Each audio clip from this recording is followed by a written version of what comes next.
Yeah, want to get nuts? Let's get nuts. Yeah. What's up, everybody? Collider Live here on this Wednesday. Roxy and I determined it is Wednesday and tomorrow's Thursday.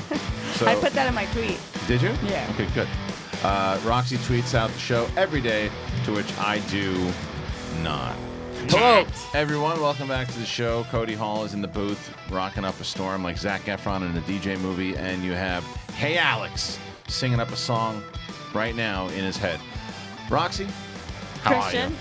I'm excellent. Yes? Just so good. Okay, good. Is that true? No, I'm awful. You're awful?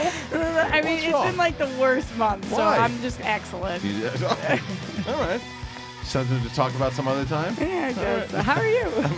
Doing great. I guess better than you, apparently. maybe. I think so. Maybe. Reilly, it's nice to see you. Hi. Nice to see you, Good to have Roxy. you. Riley? I tell you something. Aw. What's really good is that Reilly, he's running around with his head cut off like a chicken. When Cody's setting, getting ready, and he's like, "All right, you guys ready? 1 minute left." Reilly gets up and leaves. He goes, "And Reilly's gone." He goes, Forgot my computer. It was Yeah. very defiant of you. Stick it to the man.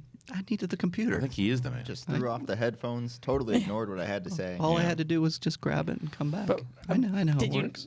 But did you not know you needed the computer before? I Right. knew, and I forgot. You said that like the computer was just delivered. Like, I at just that moment. we were doing some stuff this morning, and I was What's happening? no, just some stuff. Oh. Nothing major. Oh, Okay.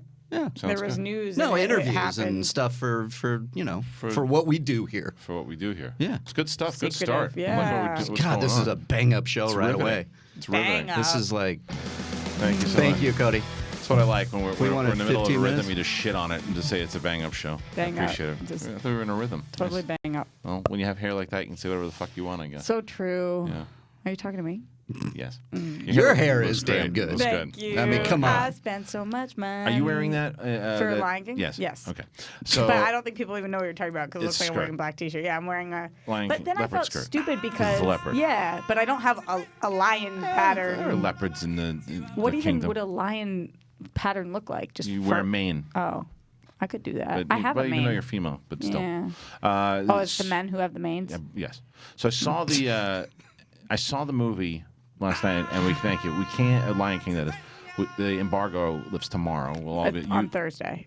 which is tomorrow. It lifts on Thursday. Right, tomorrow.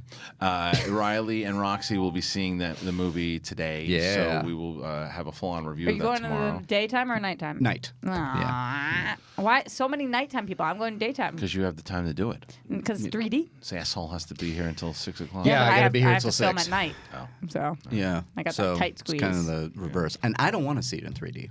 To I be honest with you. to be honest, me neither.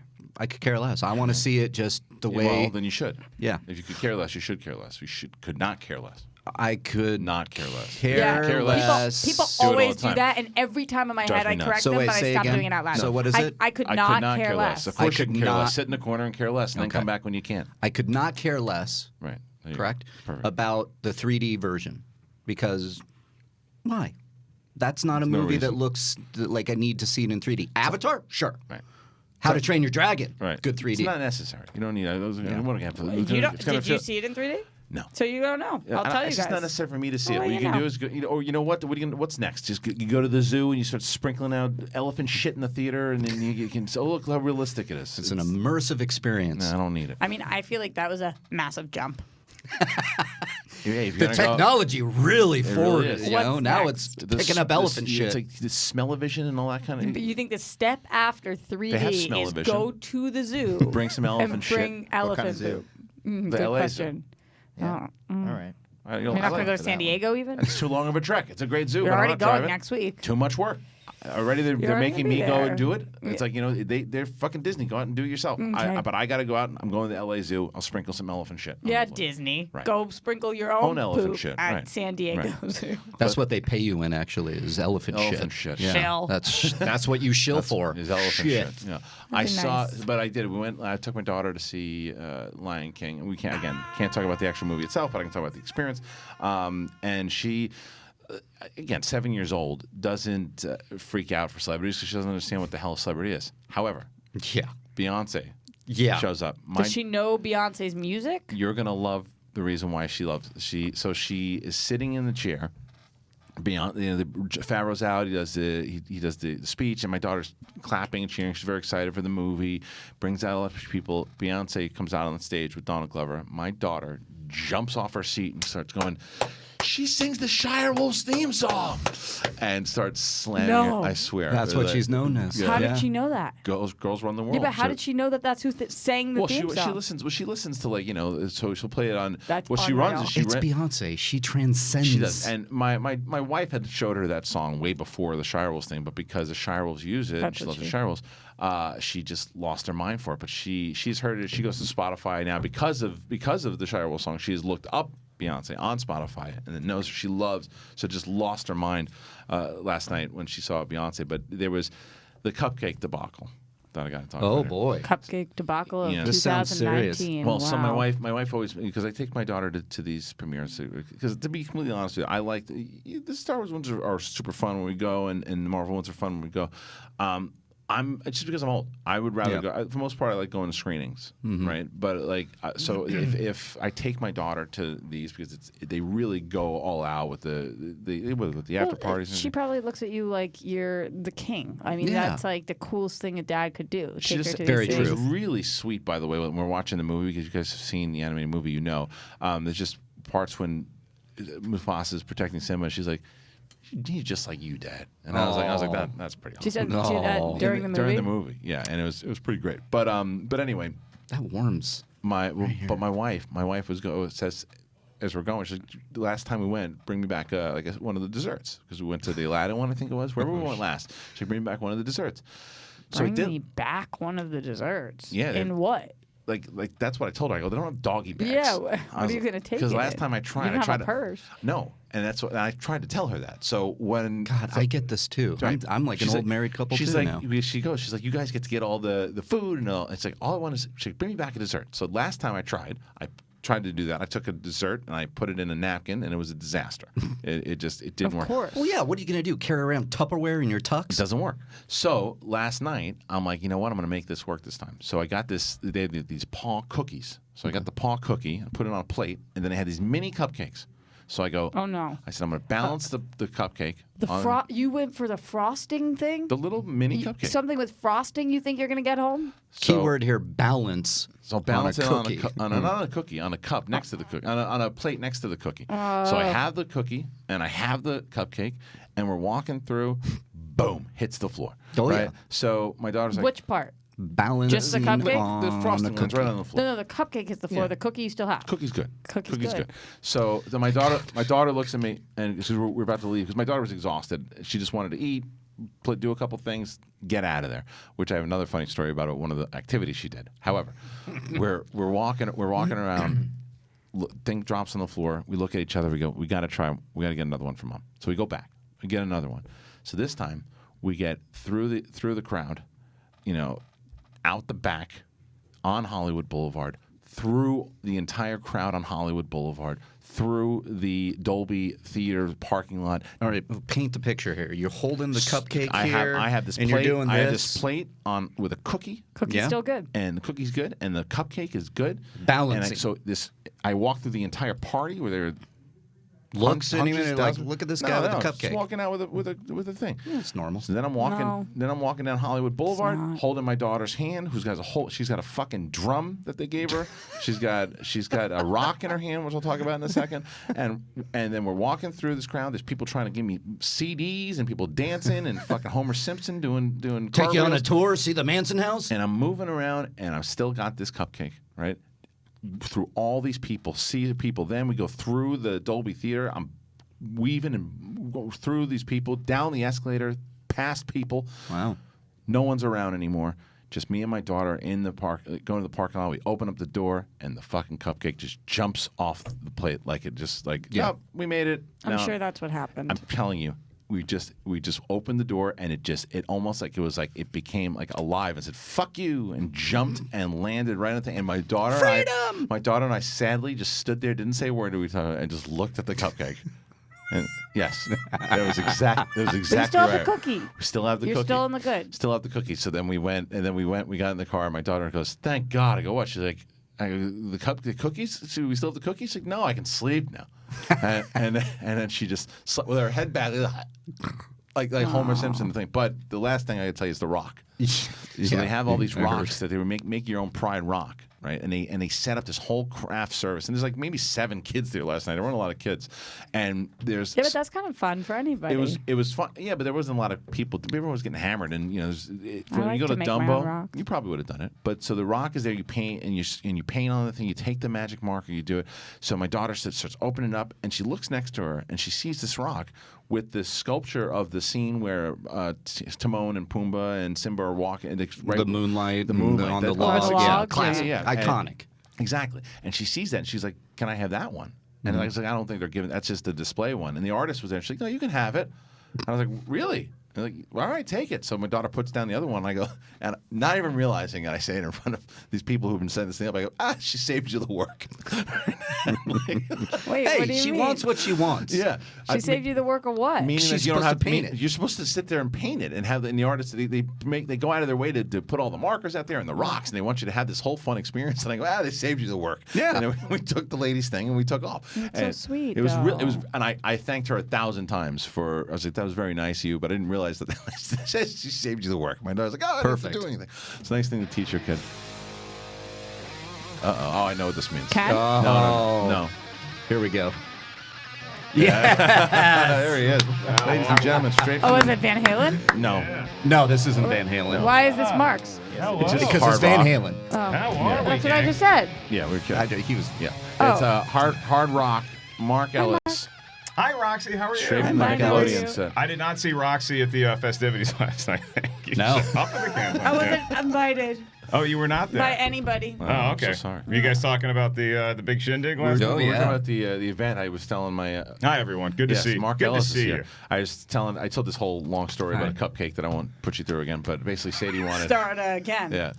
Yeah. Long story short, Sadie wanted a cupcake, wanted to bring it, and it dove and landed on. No a, cupcakes to be had. Didn't happen. What kind of husband admits to their wife who's home that they have free cupcakes to take home? I got her a Like, cookie. I got her a cookie. You got to act like they didn't have anything. in No, it. I did that once before. Some buy it. And But did you ever think to just pick up the cupcake right away? do what? with She'll it? never know. What do you mean? Like never once know. it fell, he means. Fell. No. I wouldn't know. Let's Yeah. go to 7-Eleven. Get a cupcake It's there. hard to. I Understand. agree with that. It's hard to pretend a cupcake didn't fall. You Of know, all you the can tell. things, like The frosting. It's pretty- But the other reason hard why, to- too, what you kept saying throughout this whole thing, cookie's still fine. cookie's still good. Cookie was good. You could have gone to Sprinkles in Beverly Hills. They have an ATM for cupcakes.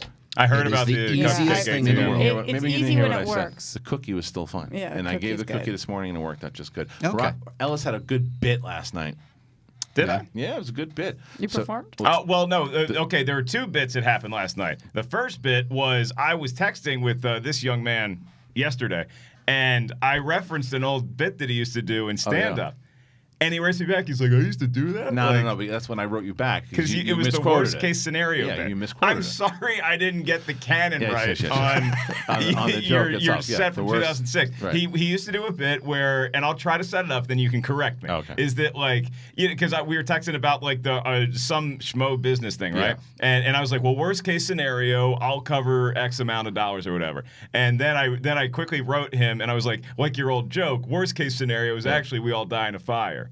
Yeah, which is not what it was. Because he used to say he didn't like how people always say, well, worst case scenario, we'll just do People this. use, Yeah. people use it all the time, and it was the same thing But- before. It was the same bit where I used to do the what you just Oh, said sleep before. like a baby? Not well, that added into what you just said before. Is what was the thing we just corrected him on before? I couldn't care less. That I used to do that one Yeah. also. Yeah. But He was big on that yes, one. Yeah, I'm I big used on to that say it too. all the time. But this particular thing was everyone always said, "Oh, worst case scenario is they don't have the chips." No, it's not the worst case scenario. The worst case scenario is if they don't have the chips and then your dick falls off. That's the worst case scenario. That was the That is dick the falling absolute off. worst case scenario. Because you Right. can die in a car crash, but your dick falls off in the middle of the, buying the chips. Wait, but yeah. That's to a start horrible this thing. segment, you said that Mark had a great bit. Was it your bit? No. Oh, no. okay. I don't know the bit that he's referring I to. thought he so. was. No. Last night. Because that would be amazing. No. Last night we were saying hello to everybody like you did before these things, and the Duchess herself, Tiffany Smith, showed up. So Tiffany and I were talking, and we were having a conversation. And Mark looks, so he goes, "Hey guys, you remember I used to do a show with you guys." And Tiffany and I, like, without missing a beat, were like, "Wait, Shoesy pants? Who are you? Like, no, I'm Mark. I think I said a Mark, and then Tiffany's like, "Oh, Mark Reilly." Mark Reilly. I go, Nice. and you're like, Ellis, smell us? No, Ellis. And it went on for a good minute. Then I walked away because I was Nerds. sitting away from everybody else. Yeah. But I actually got to sit next to Tracy Morgan I and saw his that. family. Dude, the What? necklace that Tracy Morgan had Yeah. on Do you was... know him? I does now. met him like years ago at the Comedy Store. He Yeah. actually told me that I was funny. Yeah. But that was like You are 10 years funny. ago, and Tracy Morgan says that to a lot of people, and he's a very nice, giving kind of guy, but I'm sure he does not remember me at all. Right, and Steve Simone had great stories about Tracy. Him and so I went with tight. him and Simone one time to House of Blues across the street. Yeah. And then him and Simone, and R.I.P. he was telling Simone like, and I agree with Tracy Morgan in this case that Simone's like the funniest guy he's ever seen live, and I would sign off on that because Steve Simone is probably Very the funniest funny. comic I've ever seen Yeah, live. he's really good. But yeah, he was there and he had the bling. I don't remember the actress from who plays. Roger Rabbit. No, she's from This Is Us. Not John Cena. There were a lot- Mandy Moore. No, she's the heavy Oh, woman. the one who plays Kate. Her Yes. name is. Oh, I thought it'd come by the time I was done with that song. Jane. No, I don't remember, but she was there. Don't tell me, but give me a hint. Veronica. Don't tell me, but give Chrissy me a hint. Metz. Chrissy Metz. What the hell was that? I was just trying to remember it, and there it is, it's right there. He just beat you to the punch, Rock. No, I said don't tell me. I know, but I give didn't want me a to. hint. But I know, but did you want to be there for that long trying to figure I it out? would have if you had said. Oh wait, I got one. I got a 5, good clue for you. 4. This team plays in Queens. I don't care. Look, I think the bottom line is that this is some great radio Yes. right now.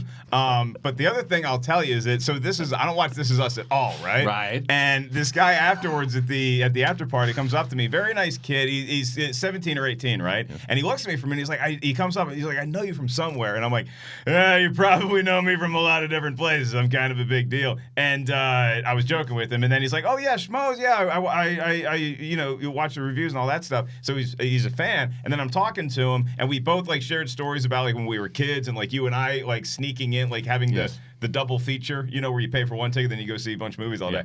And so I end up telling him, I'm like, so what are you gonna do with your life? You still in high school? And he's like, well, I just kind of want to keep doing what I'm doing now. I'm an actor and I'm on the show This Is Us right now. And I'm nice. like, that's awesome. And I'm like, so you're half my age and you're twice my But talent. which one was Which is he? he? His name, I don't know who he plays on the show, but his name is Niles. Here we go. Let's find it Okay. out. And Let's he pull was it a up. very nice guy. Yo, so. how did you just do that with your hands? What? I don't know. How do you Put keep Niles. Air Put quotes. This Is Us cast your? Niles. No, this is air quotes. What are you doing? Oh yeah, I'm kind of doing like the Oswald Cobblepot. Just I just want to find my Is that parents. it? Niles. Niles Fitch. Go back up. That's Wait, it. let me see. Yeah, Go yeah, back up, that's guys. good. Yeah, Go back up, guys. Oh, he plays far right. He plays young Randall. never seen a frame of the show, There you but very nice guy. Cool. I think Yeah. so. That's awesome. Yeah, it was a fun night. That's He's young. from Atlanta, that's, Georgia. That's young Randall, right? You don't watch? My wife does. I don't. Yeah. Oh, It is. That's who it is. Thank okay.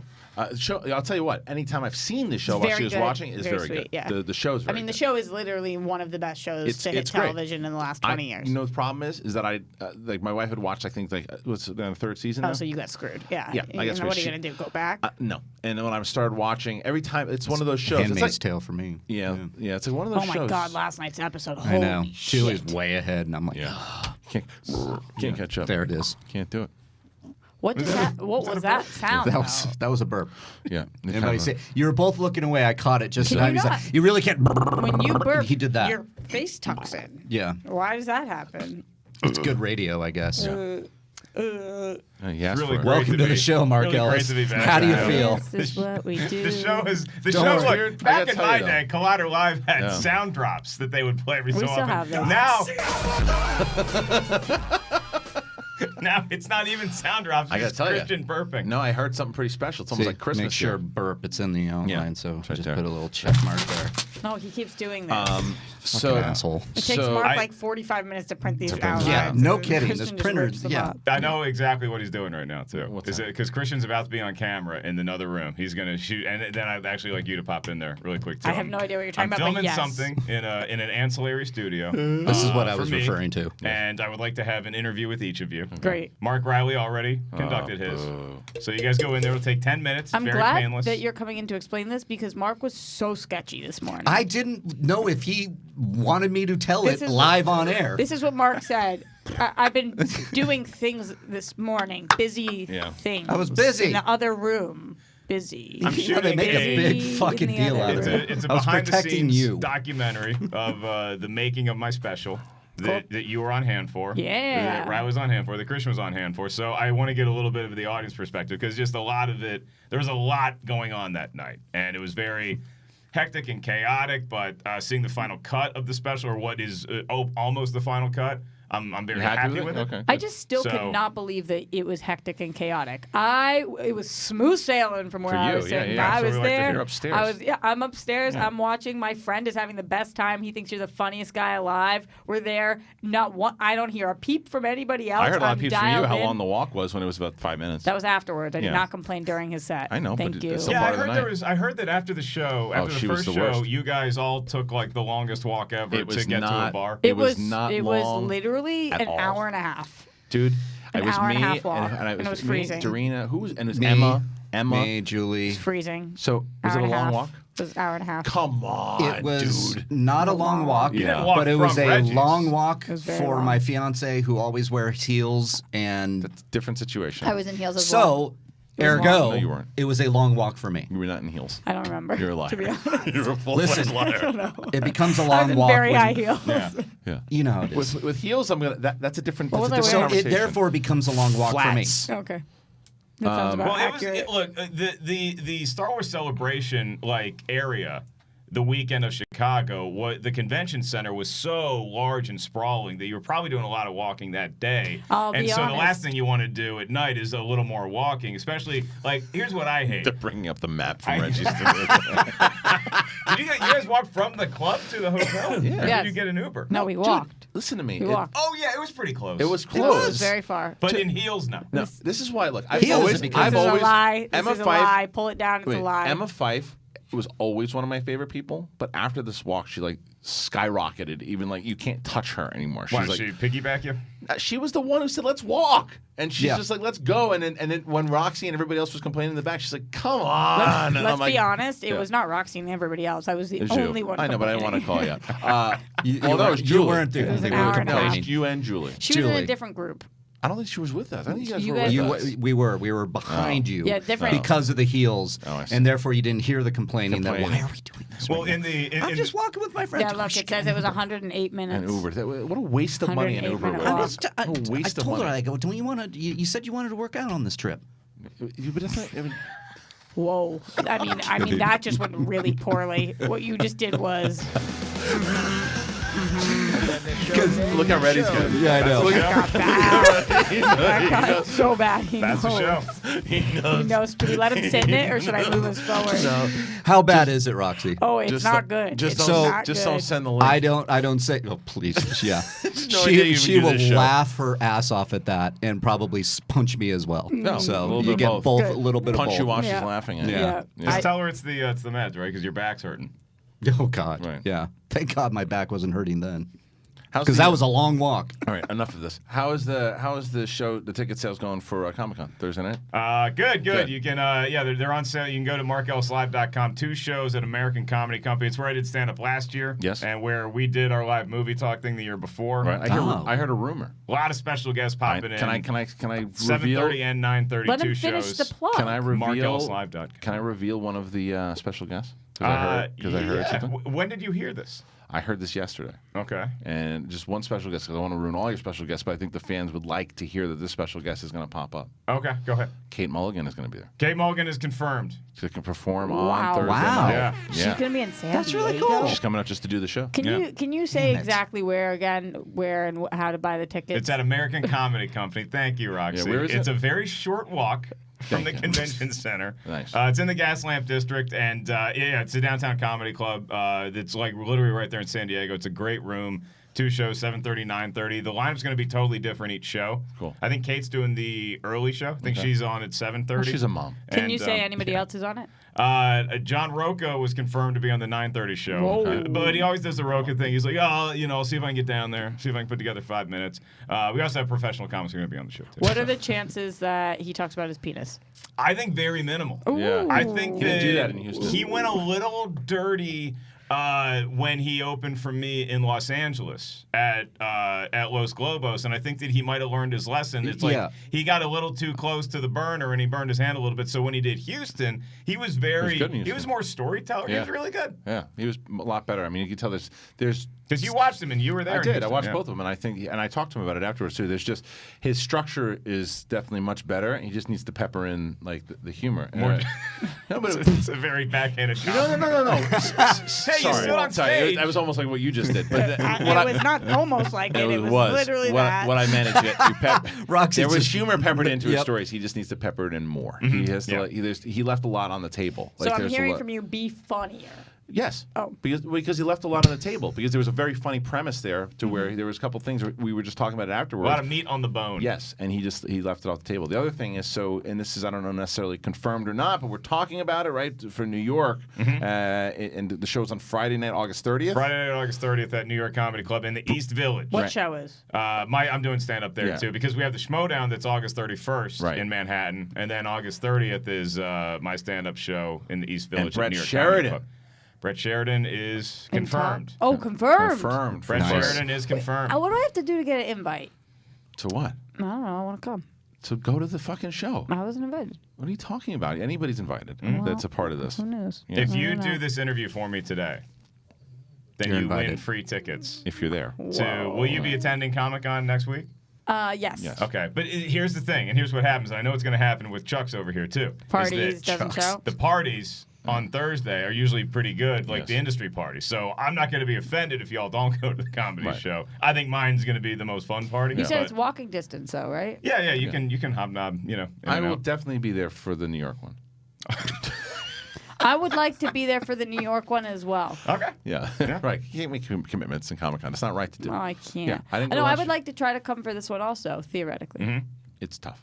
But I don't understand that Rocha thing, though. You can't just say that you might not show up to perform. I mean, I'm not committing to viewing it, but you Well, can't no. just Right. not commit to going. I can speak Rocha-ese enough to where I know he's going to show up and do a set, but I think that just in his head he's just convincing himself. He's kind of revving up the diesel engine to get. He's a but performer. that doesn't sound very appreciative to me.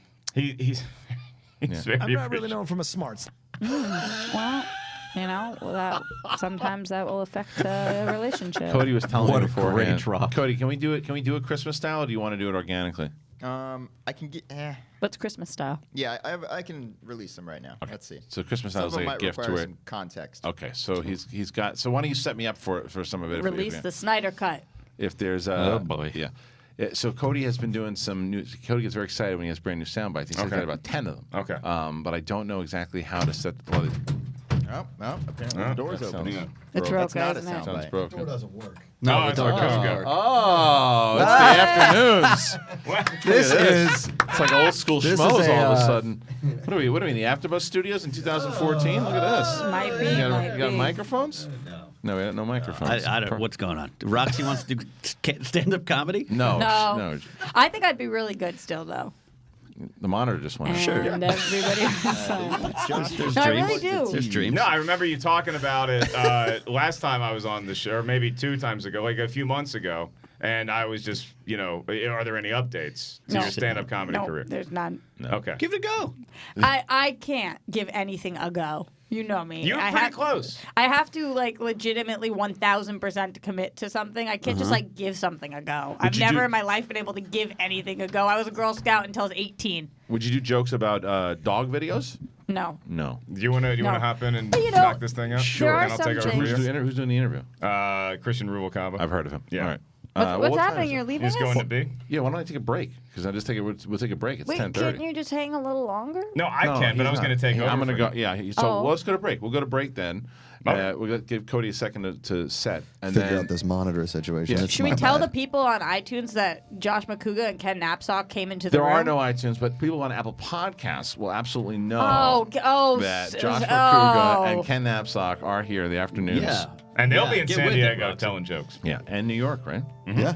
No, possibly. We'll see. Possibly. I like how I get ripped on. I was just trying to introduce the people. Which people? You did good, Whatever. Roxy. All right, we're going to break. So when we get back, Mark Ellis will take over for the next half an hour, and I'm going Batista to here? go tell jokes. Nice. Again with the headphones thing, huh? We're still doing that. All right.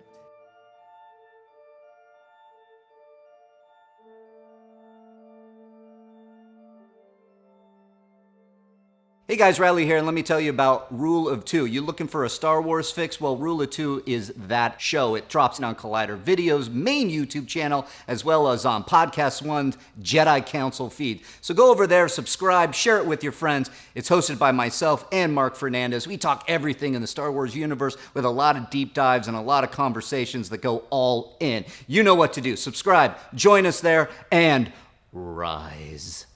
Hey everyone, John Rocha here, the host of Collider Mailbag. A new episode drops every Saturday and Sunday in your face and in your ears, answering the questions from you fans about the world of entertainment, film, and television. Me and great guests from our sphere do the best to answer your questions from Twitter, from Instagram, and of course, email as well, every Saturday and Sunday.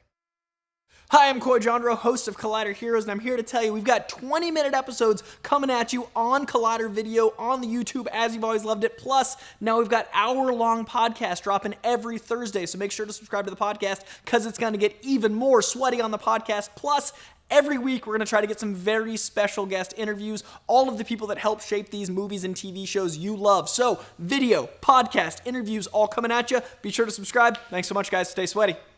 Hey guys, Perry Nemerov here to let you know that The Witching Hour is all over Collider right now. You can listen to that horror-filled podcast with myself, with Haley Fouch. We talk about witchiness, we talk about slashers, we talk about space horror, you name it, all on that show on the Collider Factory feed. We also have clips on the Collider Podcast YouTube channel, and on top of that, you can find an article all about Witching Hour every single Tuesday on Collider.com. Check it out, get scared.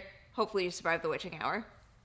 What's up, Collider fans? Ryan Satin here from ProWrestlingSheet.com, where you can find the top stories throughout the week in the world of professional wrestling. If you're a wrestling fan like myself, then you'd be doing yourself a disservice by not checking out all the shows we do every week on YouTube.com/C/Wrestling Sheet. In particular, on Wednesdays, we've got a SmackDown recap show hosted by John Rocha and myself, where we pick apart and talk about every little thing that happened on the Blue Brand. So do yourself a favor and go subscribe at youtube.com/C/Wrestling Sheet. Hey guys, Perry here to let you know about the new edition of Collider Movie Talk. We are going to 5 days a week. We have a short, sweet 20-minute show where we focus on the two biggest stories of the day. You can expect to see all of your favorite Collider personalities on the show, including Jeff Snyder, John Rocha, Haley Fouch. You're getting Josh Macuga every Friday. We're going to have a blast. It's going to be informative, fun. Come join us. 3 p.m. PT live every single day of the week, right here on the Collider Video YouTube channel. You can also find the show on the Collider Movie Talk feed on our podcast network, so go watch, go listen, however you prefer to get all of your movie news. Hey everyone, John Rocha here, the host of Collider Sports Time. Well, you know, if you've been watching us every week, you know we break down the latest and the greatest in the world of sports, talk about the big issues, the big games, all of it with a rotating band of guests like Matt Nose and Josh Macuga. We've had Taylor Bisciotti on. We've had so many great guests. Now, if you want to see more of Sports Time or you want to try it out for the first time, remember to subscribe to Collider Sports YouTube channel. And if you want to take us along with you in your ears, you can go and subscribe to the Collider Sports podcast feed for all the sports goodness. Hey guys, it's Reilly here. Let me tell you about the Reilly Roundtable. You know it, right? It drops every Thursday on Collider Conversations, and I have guests from all across the space. John Rocha, Gray Drake, Alexander Desplat came on at one point. We talk everything from movies, we talk about life, and everything in between. What do you want to hear? What do you want to talk about? It's the Reilly Roundtable every Thursday on Collider Conversations. You get it there. Hello, how are you guys doing? I'm Kristian Harloff. I'm the host of Collider Jedi Council. We talk about everything Star Wars, and if you want to catch our weekly show where we talk about the latest and greatest in Star Wars, it's movie news, it's canon, it's all of it. We take questions from you guys. How do you do it? Main channel, that's right here. Subscribe to this channel, and you can listen, you can watch, you can do all of it, but if you want to just listen to it, you got the podcast feed too. Stitcher, Spotify, Apple Podcasts, whatever it is, you can listen to it in your car. Do all of it. It's Star Wars. Episode 9's coming out, and then after Episode 9, you got TV shows, so we're going to be your sports center for Star Wars. Do it. Come on. Be real.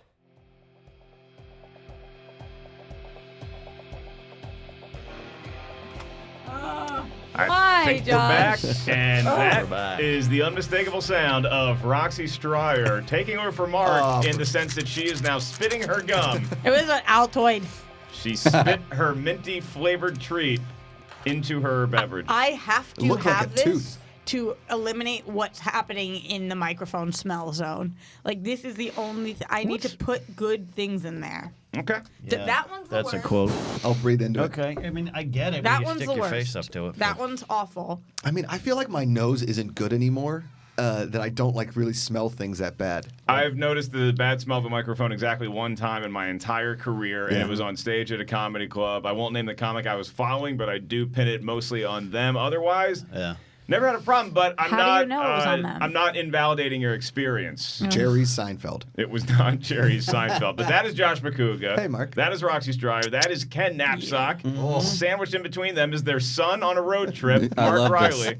I love this. And I am Mark Ellis, taking over for Kristian Harloff for about the next 20 minutes, and then we're going to go to break. And then in studio, of course, at 11 is big-time producer Todd Garner. He's going to come in, tell us a lot of stories, I hear. He's hysterical. The guy's awesome. Roxy and I interviewed him last time he was in. He was just the best. Very good. Riley was also here. Well, Thanks, Josh. Yep. I appreciate y'all doing interviews for me and my little project. So Josh and Ken just were in the room being directed by Kristian Harloff. Now, I do have a question before we get to the movie news of the day, because you guys were already directed. Mark Riley's already directed. Roxy's about to be directed by Kristian Harloff, who also just directed the new amateur hour film Teddy. Wait, I haven't Have seen you guys this one seen yet. it? Their new short film. I was sent a cut of it last week via text message. And the reason why... You got the press screening? The reason why I got the press screening is because I do look at this as the spiritual successor to Little Fucker, the movie that I was proud of. But you can check that out on the Wangers Amateur Hour Patreon Films. right Amateur now. Hour Films. Amateur Hours Films. Okay. Which YouTube. is in the description of this video. Oh, there you go. So check out Teddy and check out the Wangers show this week because I was on it. I popped into the Wangers show. I have never laughed harder. It's a fun time. In 3 years, Brian Perez did something that made all of us giggle so very hard. I'm going to put that up check out the show on Instagram. But look, we're in the presence of greatness tease. here because as we transition into movie news, this is the first time I've been back for a while. But the greatness I referred to is Mr. Ken Napzok. I knew it. Yes. These are your Schmoes headlines brought to you by Bashing Hat Beer. You can do the Can you do it? I can't. I mean, I can make it up. I don't know. I think it's on this one. No, The Lion King premiered last night in Hollywood and backed up traffic all the way to Josh Macuga's apartment. I don't know what's I the heard story. traffic there it was is. It was brutal. backed up this morning. Yes. Well, you let me know when the news starts. All right, well, Reilly, why don't you go ahead and run us down the story? Is that what we do on the show here when we try to keep it semi-professional? It's really a mixed bag, however you want to do it. Where would you like to start? I mean, are you going to try this, Ken? Sure, I don't know. I don't want to put you on the spot. I don't watch movies or. Start with this first one. The internet just exploded with excitement. The 7 people on Twitter that beg I'm him every Napzok, single and day. these are your Collider Live headlines for a Tuesday morning. Is it Wednesday. Tuesday, Jeff? Wednesday, Is it Wednesday. All right. Hey, if Spider-Man Far From Home doesn't make $1 billion, does it really exist? It does not look like it's made it yet. It's Sony will break free of their deal with Marvel Studios. That seems like a great idea. Somewhere Kevin Feige is saying, don't worry, baby, you'll come home. Kevin Feige also said the next Spider-Man story has never been done before on film. He said that the 13th Spider-Man movie in the last 7 years will be entirely different from any Spider-Man movie you've seen before. James Wan's Mortal Kombat movie, Friendship, cast the race star Joe Taslim as Sub-Zero. For kids not familiar with the Mortal Kombat video game, it's what we did to socialize and find dates. It was a mating ritual. You'd go to a building in which all video games were housed and throw in your mom's laundry quarters and hope to meet someone to love. Chris Rock is remaking Saw for a reason known only to God, but the cool thing is, it will star Samuel L. Jackson. That is one bad mother. Shut your mouth, Roxy. The Saw movies will be in theaters at some point, and Ken and Josh won't see them. Rumor mill, David Gordon Green, who sounds like he conducts music at a regional symphony, will be returning to direct back-to-back sequels for Halloween. No news if Jamie Lee Curtis will be back, which would make a lot of people happy. There's no joke there. And new Dora and the Lost City of Gold trailer is out. Hey, why don't 2 rubes sit down in front of their TV and laptop and react to it? Oh, hey, look, there's Dora, and she's exploring. 200,000 views. The poster teases Danny Trejo as a monkey, which sounds like something me as a white newsman can't say. Final story of the day. James Gunn says talks are happening about a Brightburn sequel. I didn't see Brightburn, but Brightburn is what I get when I go outside after I play MLB The Show for 16 straight hours. I'm Ken Napzok, and those were your Collider Live headlines. Ladies and gentlemen. Wow. I did not think he had it in him. That was not You prepared didn't? at all. And Good That coffee. that right there. That was good. That's what you call fucking legendary. Yes. Excuse my language. That is legendary. Not I- written, not nothing. That is pure improv genius from the head of Ken Napzok. I feel like Yes, and. I just witnessed Joe Montana dusting his old tired body off for one more playoff run. Are you saying I'm Joe Montana at a Skechers Fit Shoe commercial? Yep. I am saying you are Jerry Rice catching passes from Brett Favre wearing your gold copper fit sock. These jeans make room for my balls. You know when somebody says something funny and it's not funny to repeat it? I'm going to do it anyway. That Danny Trejo line was freaking hysterical. That was too good. The whole thing Too that was good. amazing comedy riffing. Now, Roxy, I want to get your take on Ken's news, and then I want to get your take on the story that most pops to you in the world of cinema. I've always been a Schmoes fan know. of Ken's news because back in the day, 2015, I was there. I used to watch you at the yeah. podium do your thing. Oh, yeah, when I was about 10 pounds heavier and wore suits that didn't quite fit. I love it. No, but I thought that this took 7 you. of those 10 pounds were the ponytail. Totally. I can't Totally. believe how quickly you did that. You just looked at it. You didn't know any of this. I don't know half these names. The first story was not accurate, Samuel but other than that, L. What?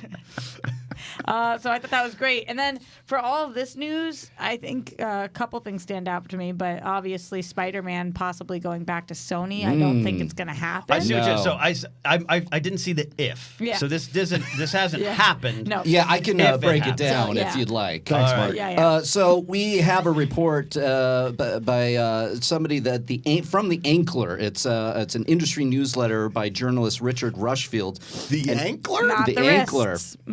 And he Not the Cankler. Their sister not the website. Cankler. The Ankler, he's on one of those unsolved murder mystery shows. Yes. The Ankler killed 12 people Via ankle. in Massachusetts. Yeah. So Achilles after his heel. killing spree, he dug into the Sony deal with Marvel. Nice. And what he Nice found out riding the ship. that there's some fine print here that if Spider-Man Far From Home doesn't make $1 billion worldwide, that the rights can revert back to Sony. Now, here's the thing: it's already made $600 million. The next story is Kevin Feige telling us that the next movie is going to be something we've never seen before. We're fine. Wait, It's but fine. you're not saying if Spider-Man Far From Home doesn't make it. You're saying if the next Spider-Man No. Far From Home. specifically Far Far From From Home. Home. Specifically, Which Far has From made Home, 600 million. which made $600 million in 4 days. Okay. So I think we're But fine. what does that have to do with the next movie being that? But then Kevin Feige's on the press tour for Far From Home, and he's saying he's not talking about this. He's talking about the next movie. I get what Well, you're saying. the last couple Marvel movies did cross that easily, right? Yeah. I forget which Captain was. Marvel did, Captain Endgame Marvel, did, Endgame, Solo, Spider-Man: Homecoming, Solo. Did not. Almost. Yeah, don't worry. I get And when I tweeted say all the almost, time I that it mean- didn't. Yeah. So they're not worried about that. That was I don't just think a I don't deal, think a anybody's contract worried. deal. I think it's a very interesting thing that that we've got a little bit of peeling back the curtain for this the deal was. It was like that. I'll tell you what. We don't make $1 billion. You can get it back. Huh? Yeah. Go picture, kid. I will make this point. I think it's very interesting that I think Sony does have more of a hand than people give them credit for now, because we just had Avengers Endgame, right? And that got rid of some of our most beloved characters. And so now Marvel and the MCU is looking at a character like Spider-Man to champion. I mean, the Spider-Man Far From Home is essentially about him trying to take on the mantle of Tony Stark and being a new leader for this new brigade of Avengers that we're going to see. So now Sony can be, they're like an athlete that all of a sudden you kind of need them on your team. You didn't need them before, and you need them a lot more You had now. a veteran quarterback, and now you're throwing in a saucy rookie. Yeah. Hey, he's coming in hot, playing at Louisiana Tech. So Sony's like, hey, we'll stay in your Marvel pictures, but we're bringing Venom. I love We're how bringing many Carnage. Put Mark, Josh, and Ken on a show, and how many weird quarterback references Yep. can we get into a show? Yeah. This fall on Fox. Strzok came in for Marino at 86. Stan Belinda threw its sidearm like a real asshole. That's a baseball reference. The Ankler this fall on Fox. Yeah. He got his feet chopped The up in a Ankler weird. seems like a 12-part podcast series that my girlfriend's listening Yes, to find yeah. out, will they ever find out who the Ankler was? I He would killed love to people see by their ankles. That opening of Thus the name. the opening of CSI Miami, where it's David Caruso and he's looking at the crime scene, and then he holds up and like the bone of an ankle, and he's like, "I think we got a lead," and then the Who kicks in. Yeah! Does his They thing. call him the Ankler. I think we got a lead. Looks like he rolled that ankle for the last time. Looks like we got a clean break in this case. You may think it was a sprain, but that would be wrong to think in your brain. Don't confuse the Ankler with Sprained Ankle Man. It's his rival. It's his rival. There we go. All right, His we're all chubbier going to brother, go the around the Ankler. room. We're going to start with Josh. We're going to go around the room, and Roxy. everybody has to give their best CSI one-off line For the if there Ankler. was a serial killer named the Ankler, and then Okay. Cody's going to hit the music like it's the kickoff of an episode of CSI. Okay, Are you okay. prepared to go, Josh? Do you need me to buy you a little bit more time? No, That's a setup. In case you're tuning in late to Collider Live, this is the last show they'll ever do, and it's Ken and I's fault. Thanks for subscribing to the new channel. So Really love it. There's a very well-respected journalism faction called the Ankler, and they break a lot of news. We're talking about them, but we're going to have some fun with their name. Josh, you go first. Okay. Well, looks like the high ankle sprain got a little too serious. That was good. That was good. Okay, Rox, do you want to go next? You ready? Oh, yeah. All right. We're ready to take this ankler straight to the bankler. I like it. I like a good rhyme. I like like a good it. rhyme. I like a good I rhyme. like it, yeah. Yeah. All right. Marcus. Mark Reilly, his opening What was this? of I was CSI. dealing with the guest. It's Go- not at all. Go to Ken. Go to Ken. Yeah, go to Ken. It's got the sunglasses. Looks like this ankle needs a sock.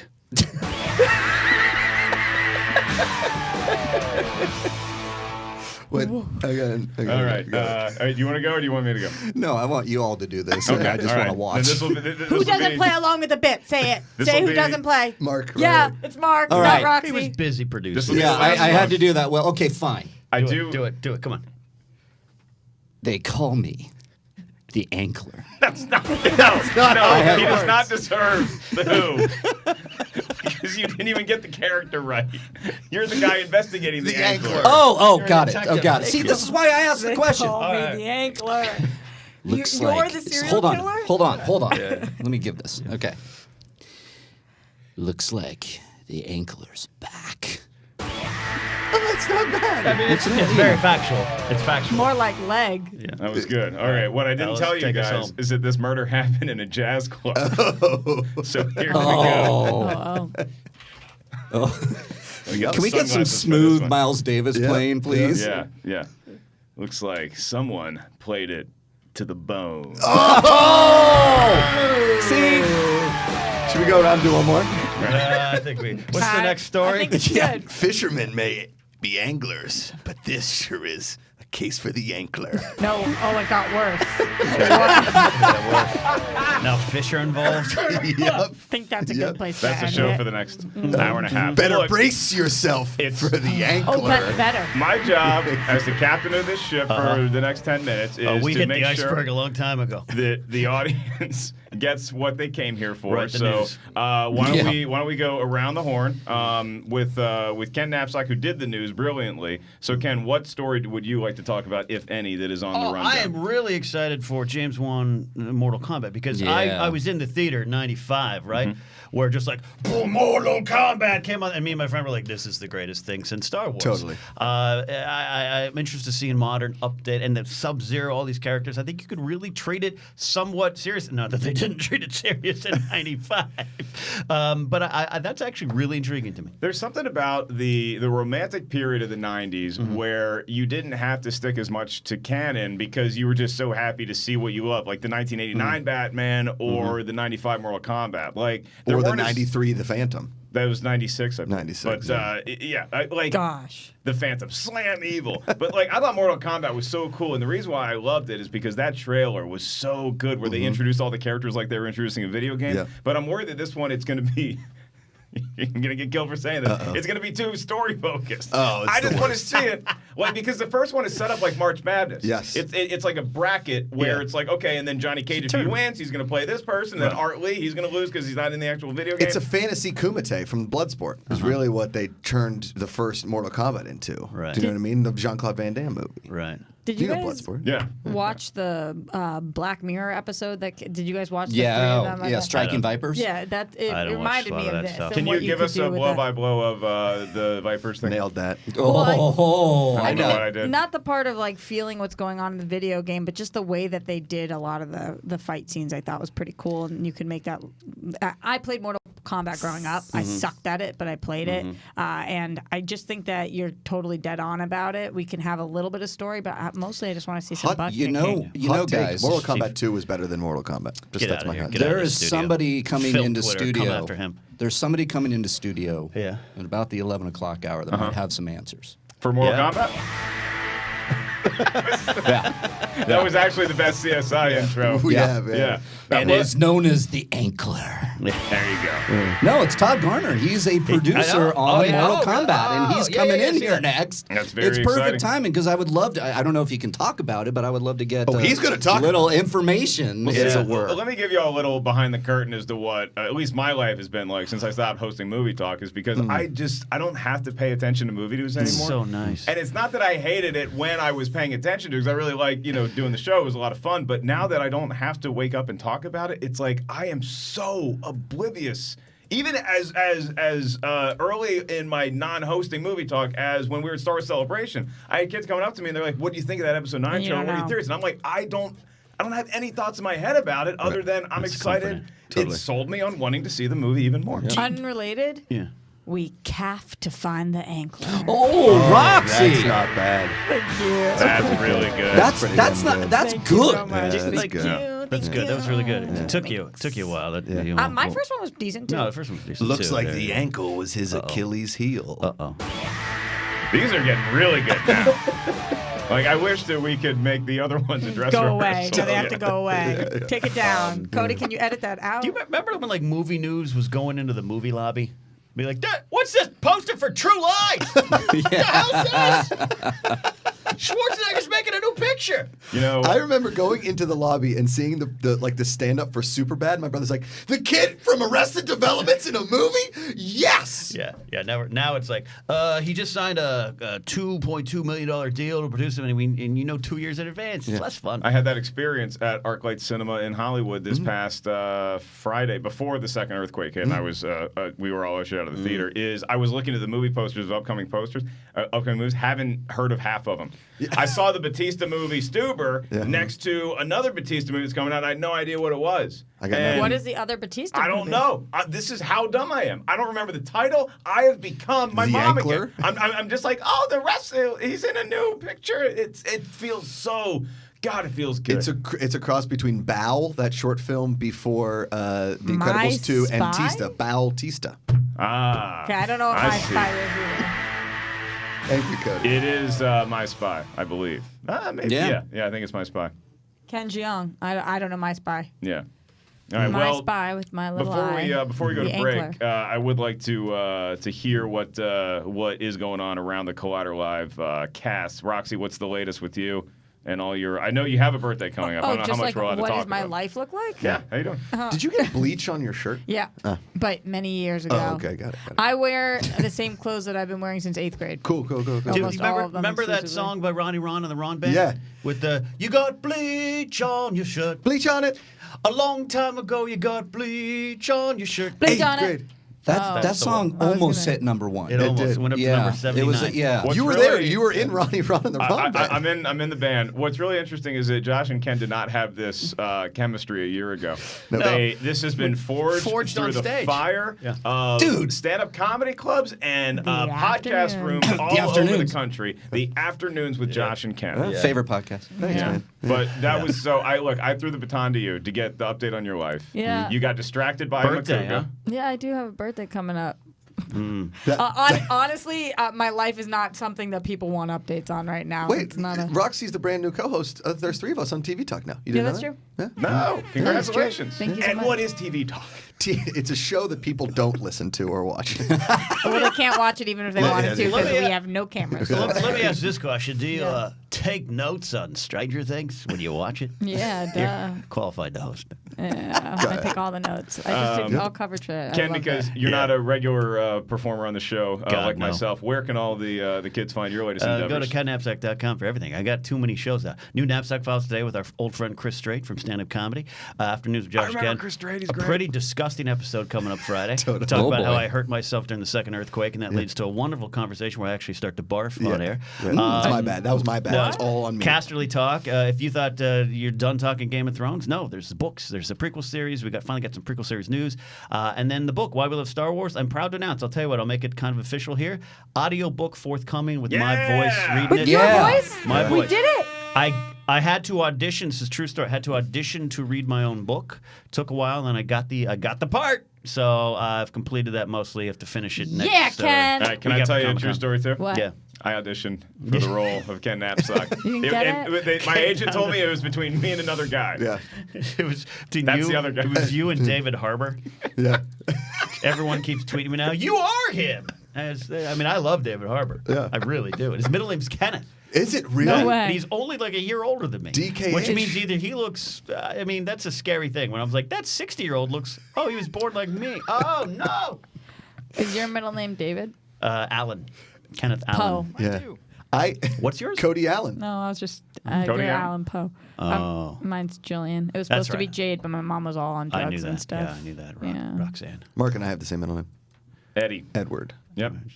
That would be 3 of us, Josh. Mark Edward Riley Mark over here. Edward Murr. I didn't know that Mark Are Riley you was a being Mark serious? Edward. All 3 of you have the middle name Yeah, Edward? Edward. There wasn't All like 3 of you. Murr, me, and Jem. There was about a 10-year period where names weren't that creative. You're Mark, all 3. Josh, Mark. You're all 3 Edward. Edward. Edward, yeah. Yeah. Because it's a funny story. Our parents met at a Van Halen concert. Yeah. And they're like, who is that hotshot guitar player? And they all agreed. They made a sacred bond that night, sealed in blood from their hand. I believe mine was named after Ed McMahon because my dad, tell him, Johnny. Yeah, and they all have to get together again to battle a clown 27 years And later. that is going to be It Chapter 2. I know that comes out in September, and I know that we are going to be back in the 11 o'clock hour with producer extraordinaire. Maybe he has some interesting stuff to talk about with the Mortal Kombat movie, other things. I will not be here. Ken will not I will be not be here. here. But you will be coming back right here on Collider Live.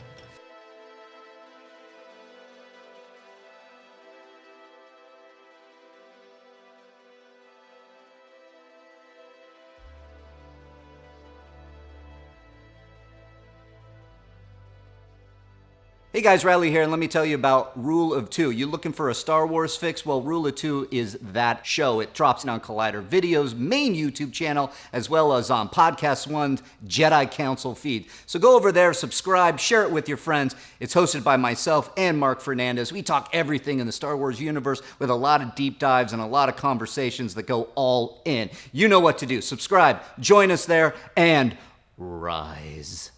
Hey everyone, John Rocha here, the host of Collider Mailbag. A new episode drops every Saturday and Sunday in your face and in your ears, answering the questions from you fans about the world of entertainment, film, and television. Me and great guests from our sphere do the best to answer your questions from Twitter, from Instagram, and of course, email as well, every Saturday and Sunday. Hi, I'm Cody Hall, host of Collider Heroes, and I'm here to tell you we've got 20-minute episodes coming at you on Collider Video, on the YouTube, as you've always loved it. Plus, now we've got hour-long podcasts dropping every Thursday, so make sure to subscribe to the podcast because it's going to get even more sweaty on the podcast. Plus, every week, we're going to try to get some very special guest interviews, all of the people that help shape these movies and TV shows you love. So, video, podcast, interviews, all coming at you. Be sure to subscribe. Thanks so much, guys. Stay sweaty. Hey guys, Perry Nemrov here to let you know that The Witching Hour is all over Collider right now. You can listen to that Horrorville podcast with myself, with Haley Fouch. We talk about witchiness, we talk about slashers, we talk about space horror, you name it, all on that show on the Collider Factory feed. We also have clips on the Collider Podcast YouTube channel, and on top of that, you can find an article all about Witching Hour every single Tuesday on Collider.com. Check it out, get scared. Hopefully you survive the Witching Hour. What's up, Collider fans? Ryan Satin here from ProWrestlingSheet.com, where you can find the top stories throughout the week in the world of professional wrestling. If you're a wrestling fan like myself, then you'd be doing yourself a disservice by not checking out all the shows we do every week on YouTube.com/C/Wrestling Sheet. In particular, on Wednesdays, we've got a SmackDown recap show hosted by John Rocha and myself, where we pick apart and talk about every little thing that happened on the Blue Brand. So do yourself a favor and go subscribe at youtube.com/C/Wrestling Sheet. Hey guys, Perry here to let you know about the new edition of Collider Movie Talk. We are going to 5 days a week. We have a short, sweet 20-minute show where we focus on the two biggest stories of the day. You can expect to see all of your favorite Collider personalities on the show, including Jeff Snyder, John Rocha, Haley Fouch. You're getting Josh Macuga every Friday. We're going to have a blast. It's going to be informative, fun. Come join us, 3 p.m. PT live every single day of the week, right here on the Collider Video YouTube channel. You can also find the show on the Collider Movie Talk feed on our podcast network, so go watch, go listen, however you prefer to get all of your movie news. Hey everyone, John Rocha here, the host of Collider Sports Time. Well, if you've been watching us every week, we break down the latest and the greatest in the world of sports, talk about the big issues, the big games, all of it with a rotating band of guests like Matt Nose and Josh Macuga. We've had Taylor Bashadi on. We've had so many great guests. Now, if you want to see more of Sports Time or you want to try it out for the first time, remember to subscribe to Collider Sports YouTube channel.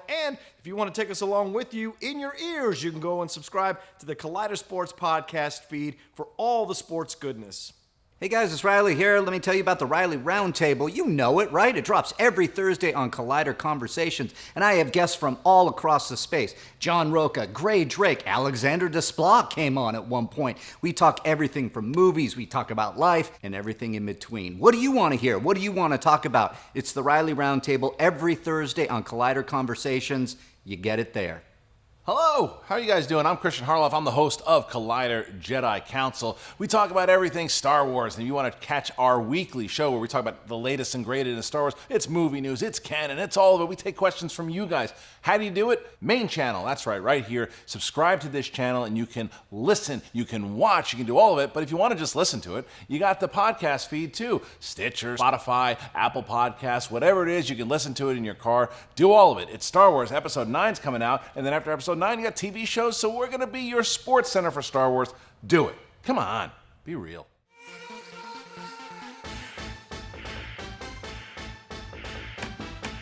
Get over here. Nice, Sub-Zero. We are back. It is Collider Live. And thank you to Mark Ellis and Ken Napzok for joining us, too. And I'm bummed that I missed the news by Ken Napzok doing his music. Thanks for guys doing it without me, you bunch of dicks. Joining us in the studio. Again, something I missed last time, but not this time. Right. Producer Todd Garner is here. Hello, hey, Todd. Man. How you doing, man? I'm good. It's good to talk to you in person this time. Thank you, man. Okay, yeah. So first thing, the most important thing here, it's not Mortal Kombat. It's the fucking earthquakes. We got to talk about these earthquakes. Before we went back on the air, excuse me, Macuga was talking about how he was bummed that he missed the earthquakes. Right. I'm like, you don't want to be in a Are you guys from Los Angeles? Yeah. I've been in all of them. So I was here in 71 in San Fernando. Holy shit. Holy jeez. Right under the dam, so we were evacuated. Oh, man. Wow. And then I was here for the Northridge quake. Okay. I lived in Sherman Oaks, I lived on a house that was all glass on one side on stilts, and the whole house came apart. Did the glass shatter? Everything, all of it. And when you're like single, living with a couple dudes, you're like, man, this is fine. Let's just leave it open. And the house we rented the house, and the house got red tagged. And we go, we should go to the grocery store and get some water. And we were climbing through like 4 feet deep. We didn't give a crap about anything. We're just driving around. And then the house got red tagged, and the landlord tried to keep my security deposit. Oh my god! He's like, well, it's not in the condition that. Are you fucking crazy? Like, We could have died in there. yeah. The whole Oh, house man. came apart. You might want to Yeah. do something with this house. But you said you didn't feel either one of these this No. time? Not even the second one? No, it's so weird. And I guess perfect. I've only lived in this house a year, so I'm psyched that there were 2 earthquakes apiece. And it didn't And shatter. did you also and fall notice apart. on Instagram, like all your friends had the same video, which is pools Yeah. and the chandelier swing. Oh yeah. Oh shit, this is terrible. They kept this fucking KTLA just kept playing the same. And they didn't even try. They didn't do like various pools. They did one fucking pool. Right. They kept doing it in a loop. It's like find a new pool. And that woman, the Pasadena woman, has been there since I think the 70s. Yes. And she was so excited that something was happening. Yeah. And you could see like, well, it's a 1 in 10 chance something else is going to happen. I know. You live here long enough, you realize Wait, it's what's going the to 1 happen. in 10 chance thing? She said because there was this, it could be a pre-quake, I guess. And then Right. The old pre-quake. Love a good pre-quake. Yeah. Now even when they're not happening now, I feel them. Yeah, me Like, too. because it's just in my head. Like like last night we went to the Lion King premiere, and as I'm looking up, I'm like, well, that thing's gonna fall on my head. Right. And I'm feeling myself shaking, and I'm like, You and my there's mom nothing should happening hang right out. My mom has anxiety about me crossing the street. I'm 37. I don't have anxiety, dude. I don't have anxiety about anything. My wife yells at me about it. She's like, "Don't you care about this?" I'm like, "No," but this particular thing, for some reason, what? You think I have anxiety? About what? About what? Work. Well, yeah, but that's different. That's different. Now, does it make you look at your house differently now? You're like, oh, that for sure, all those dishes are going to come. Dude, that's the thing that sucks. 100%. I was right after that. We have these chandeliers and things, and I'm like, if I'm on the couch and I pass out on the couch, that could hit me in the head and kill me. You wake up fast though. Yeah, you'd be surprised unless you're dead. Well, wherever you are, you'll see. The thing about an earthquake, like the Northridge quake specifically, I heard it 10 seconds before it hit our house. You can hear it. It's like you go, well, is that a train? And it comes and you get wave. up. Did and you the second hear it this hits, one? you're gone. Yeah. Did you hear it? No. What did you do so- in the earthquake whenever? Sorry. What did Stood in the doorway while Yeah, and that's been debunked. Stood in the doorway while my ex now screamed at me, make it stop. And I'm like, I can't. I don't know what to say. I'm not Thor. Yeah, I know exactly. Like, we're riding this one out. We're in it. We're in it. And then I went and put my dogs away. I was like house sitting a dog, and I had a dog, and I threw him in the backyard, and they came back, and forgot that I had put the dogs back there, and went looking for my dog. Oh shit! And it was like 15 or 20 minutes where I went, wait a minute. When the adrenaline finally came down, I go, in the backyard. The dogs are like, what the hell's going on? How long did that one last? The Northridge? Oh, it's like 15 seconds. Damn. Is that long? That's a long time. This one In felt- earthquake time? In earthquake, that's an eternity. This one that just happened, it felt like a minute to me. Yeah. So did I make that up, or was it wasn't. actually? It wasn't a minute, but it was. Well, maybe the Northridge quake was longer than 15 seconds. I would but have it to was, think. It was no Did you guys bueno. ever see that Jennifer Gardner movie? It was like a TV movie about an earthquake. It was like her and maybe Scott Speedman or something like that. And they were like Didn't she traversing. be married to him? No, she was married to somebody like early No, on. it was the guy who was on Alias. Vartan. Vartan. Right. But they're like going through Los Angeles, and the earthquake just keeps going, and like Yeah. the sidewalks are exploding. It's sort of like that movie Volcano with Tommy Lee Jones. Or where the movie that Dwayne made, which was San Andreas. Yes, And I yes. thought, and we talked about this the other day. So San Andreas, it's like because Roxy had asked me if we had any packages or if anything went down, if we had the water, and I was like, I do, because for the promotion for San Andreas, they sent all the earthquake shit, and I have it all. You know what? The Northridge quake was so bad, and I was living right in the middle of it. I didn't have a fucking survival kit. What the hell was I gonna do? Like murder somebody and sleep in a sleeping bag? I slept in my bed. I had food, and the store's open in 3 days. It's such a weird the thing. window shatter, and you wake up and there's just coyotes in your. That is the living room. weird one. No, the window was on the stilt side, so okay. it was just open. But but still, it wasn't like I was like whittling Right. and making a campfire, surviving. Did you have electricity and all of Yeah, that? it came back in like an hour. It sounds harrowing. I know, right? I mean, it sucked, but it's still. I mean, it's bad. Tough hour. Yeah, but I mean, the LA DWP is pretty on. And you know what's the worst part of it was, then the house was all red tagged, so I probably shouldn't have been saying it, and it was on stilts, mind you. And so we would sit in bed and watch the seismic thing in Pasadena, and you'd see it go, and you go, oh fuck, here it comes. Here it comes. 15 seconds later, and there was hundreds of aftershocks. That's the thing that sucked. I finally had to go to Palm Springs. I couldn't take it anymore. Wow. How many? For how long? Days. Get out of here. Yeah, well, that's what they said on the news for after this big one, or this bigger one hit on July 5th, was that you're gonna for a while you're gonna keep feeling the little aftershocks. That's why I think that in my head I keep feeling them. So and maybe I am. I don't know. Or maybe just a I mean, I remember being a very little kid watching the World Series and then watching all the stuff that was going in San Francisco. I mean, like the 10 freeway remember the whole thing collapsed. Yeah. And we had to go around. It was brutal for a while. Where there. did it collapse? Like, at what part? I do you can't remember. Somewhere on the 10, one of the overpasses collapsed. Wow. And on the 14 too. And a guy, Oh, wow. That was CHP the big officer news. died. Yeah. Yeah. The Antelope Freeway. I don't even know what the 14 is. 14 is where, like, when you're going up the 5, going north If you're of the going 5, to it Six splits. Josh, you Flags, lost me. if you're going to Sorry. Six Flags, have you ever been to Six Flags? You went under the 14. You don't know me. No, she You don't know. So she gets. You'll find just the 14 The sooner or footnote to later. this is she gets lost coming to this studio every day, and without the phone, she'll never get here. She'll wind up Right. in San Francisco. Do you guys ever feel like Waze is trying to kill you? Yes. Yes. It feels like the first told AI you. thing. And I know in my soul. Yeah. And so I'll do what it doesn't tell me to do Yeah. because I know. I don't use it. Go across Olympic. You'll be fine. You'll be fine. No lights, don't Not worry about fine. it. Just floor it. Go. I'm not Walk fine. across glass with your shoes off. But Or they'll, like, in Waze, it's like, all right, get off the freeway here and then get back on the same exit. I was like, I'm not saving any time. I What's was yelling. happening? Yeah, I was yelling at. I still use Siri to tell me how to get places. Sure. And I was last night driving, and I know how to get from my place to the theater. That works. You say, "Hey Siri, how do I get whatever?" there's and she just talks to direction. you. She just tells you where to go. Wow. So I'm driving there last night, and I've been to the it's not the Kodak anymore. So the Dolby. I've been there a million times, but I wanted to cut the traffic from this stupid route that I usually take. So she keeps telling me to go down this fucking every street. First, I love that you say it's she. Yeah. Well, she said That job, bitch. I gave her an English accent, so she says It she. could be a dude too if you wanted it to be. I got If you want, Vladi that's true. Divac for a You can while. change anything you want. That's right. Well, to me, she's this English lady that keeps fucking with me. So I'm driving. I love that she's English too. Yeah, I turned into an English lady. So we're turning. She's like, "Make a left here," and as we're going through, I think that was Australian. As we're going It's through, an illusion. every single time, she's like, "Go left down Sycamore." No. Go down the left here. No, my daughter's like, why did you ask her if you're going to ignore everything that she's doing? It's just like that is like driving probably with a woman for you. Yeah. She's trying to give you directions.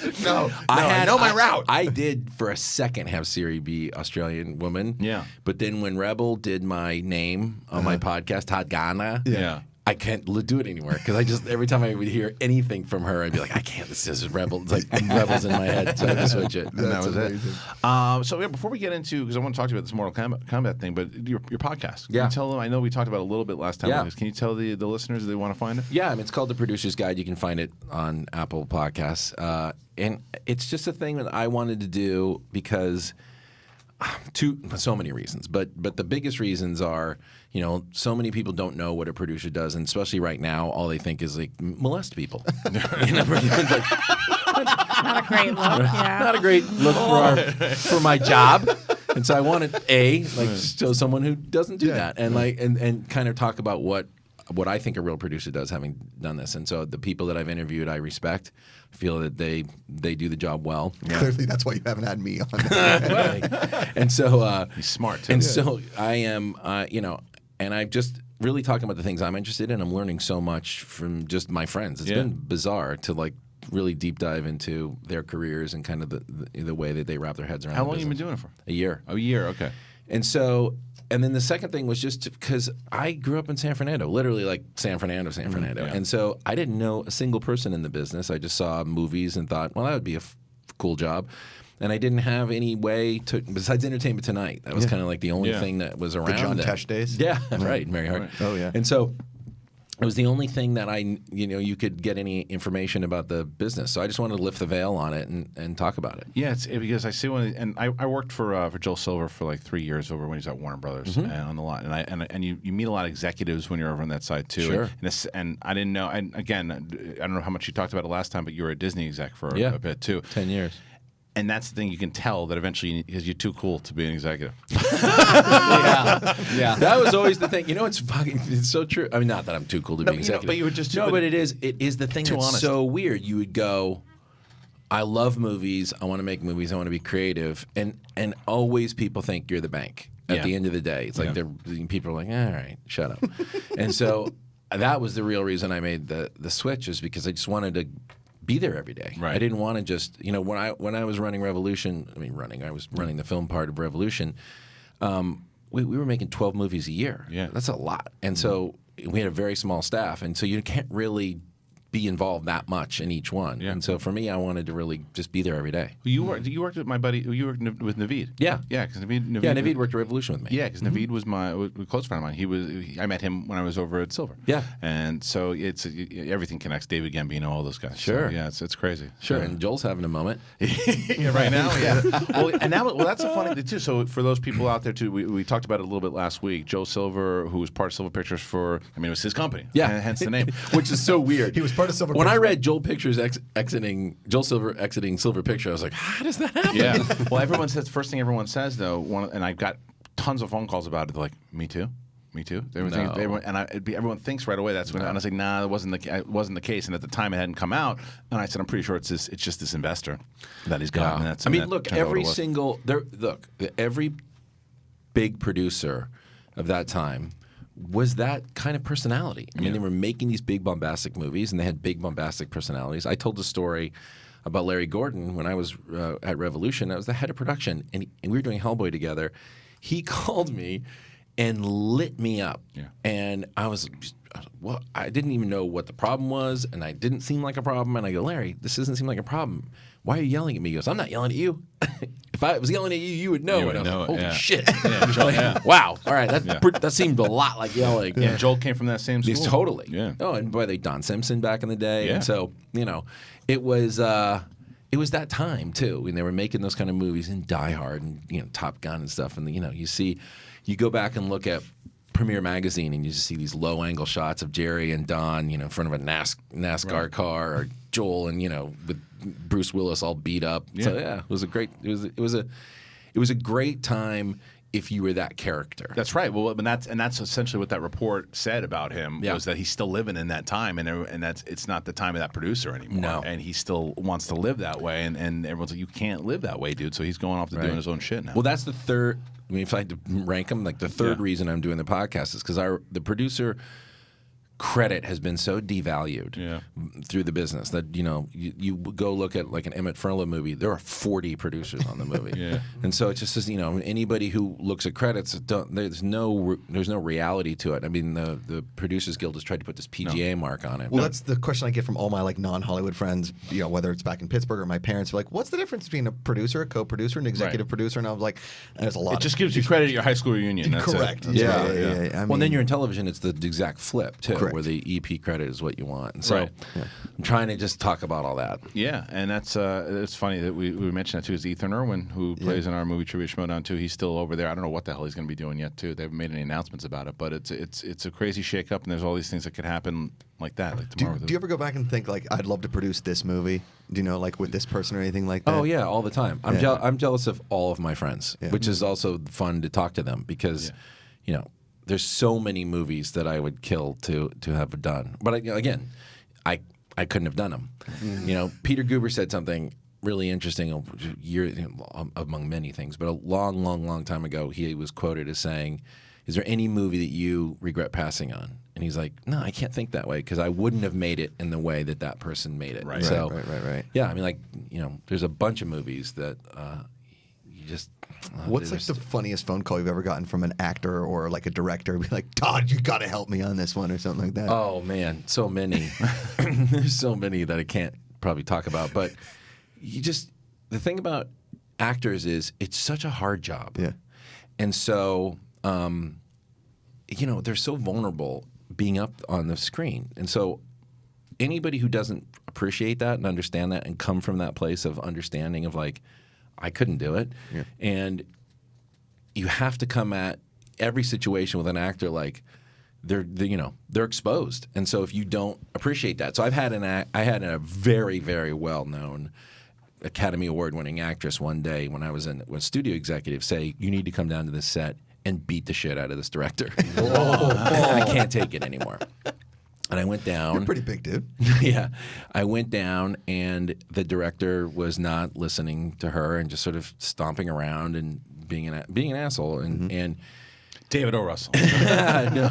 But and so she wanted to do a speech in a certain way, and I said, "What is it going to cost you?" to the director to just let her do it. Why are you being such a dick? And they let her do it. And the whole crew gave her a standing ovation. And I turned to the director, I go, you have a problem. Yeah. Did it make the cut?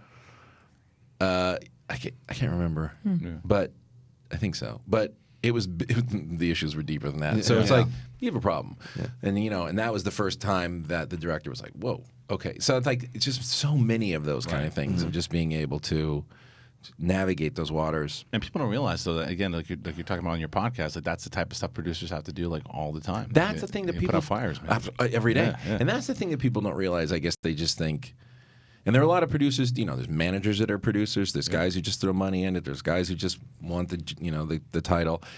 And that's what the problem is it is every day. So like Jeremy Renner broke both his arms on the third day of tag. Oh shit! Yeah. That's something you might need some experience to deal with to figure that out. And I love that movie. And so it's like that. Every time you go, okay, I've seen it all now, right? And then this last movie I did, we had an actor just disappear.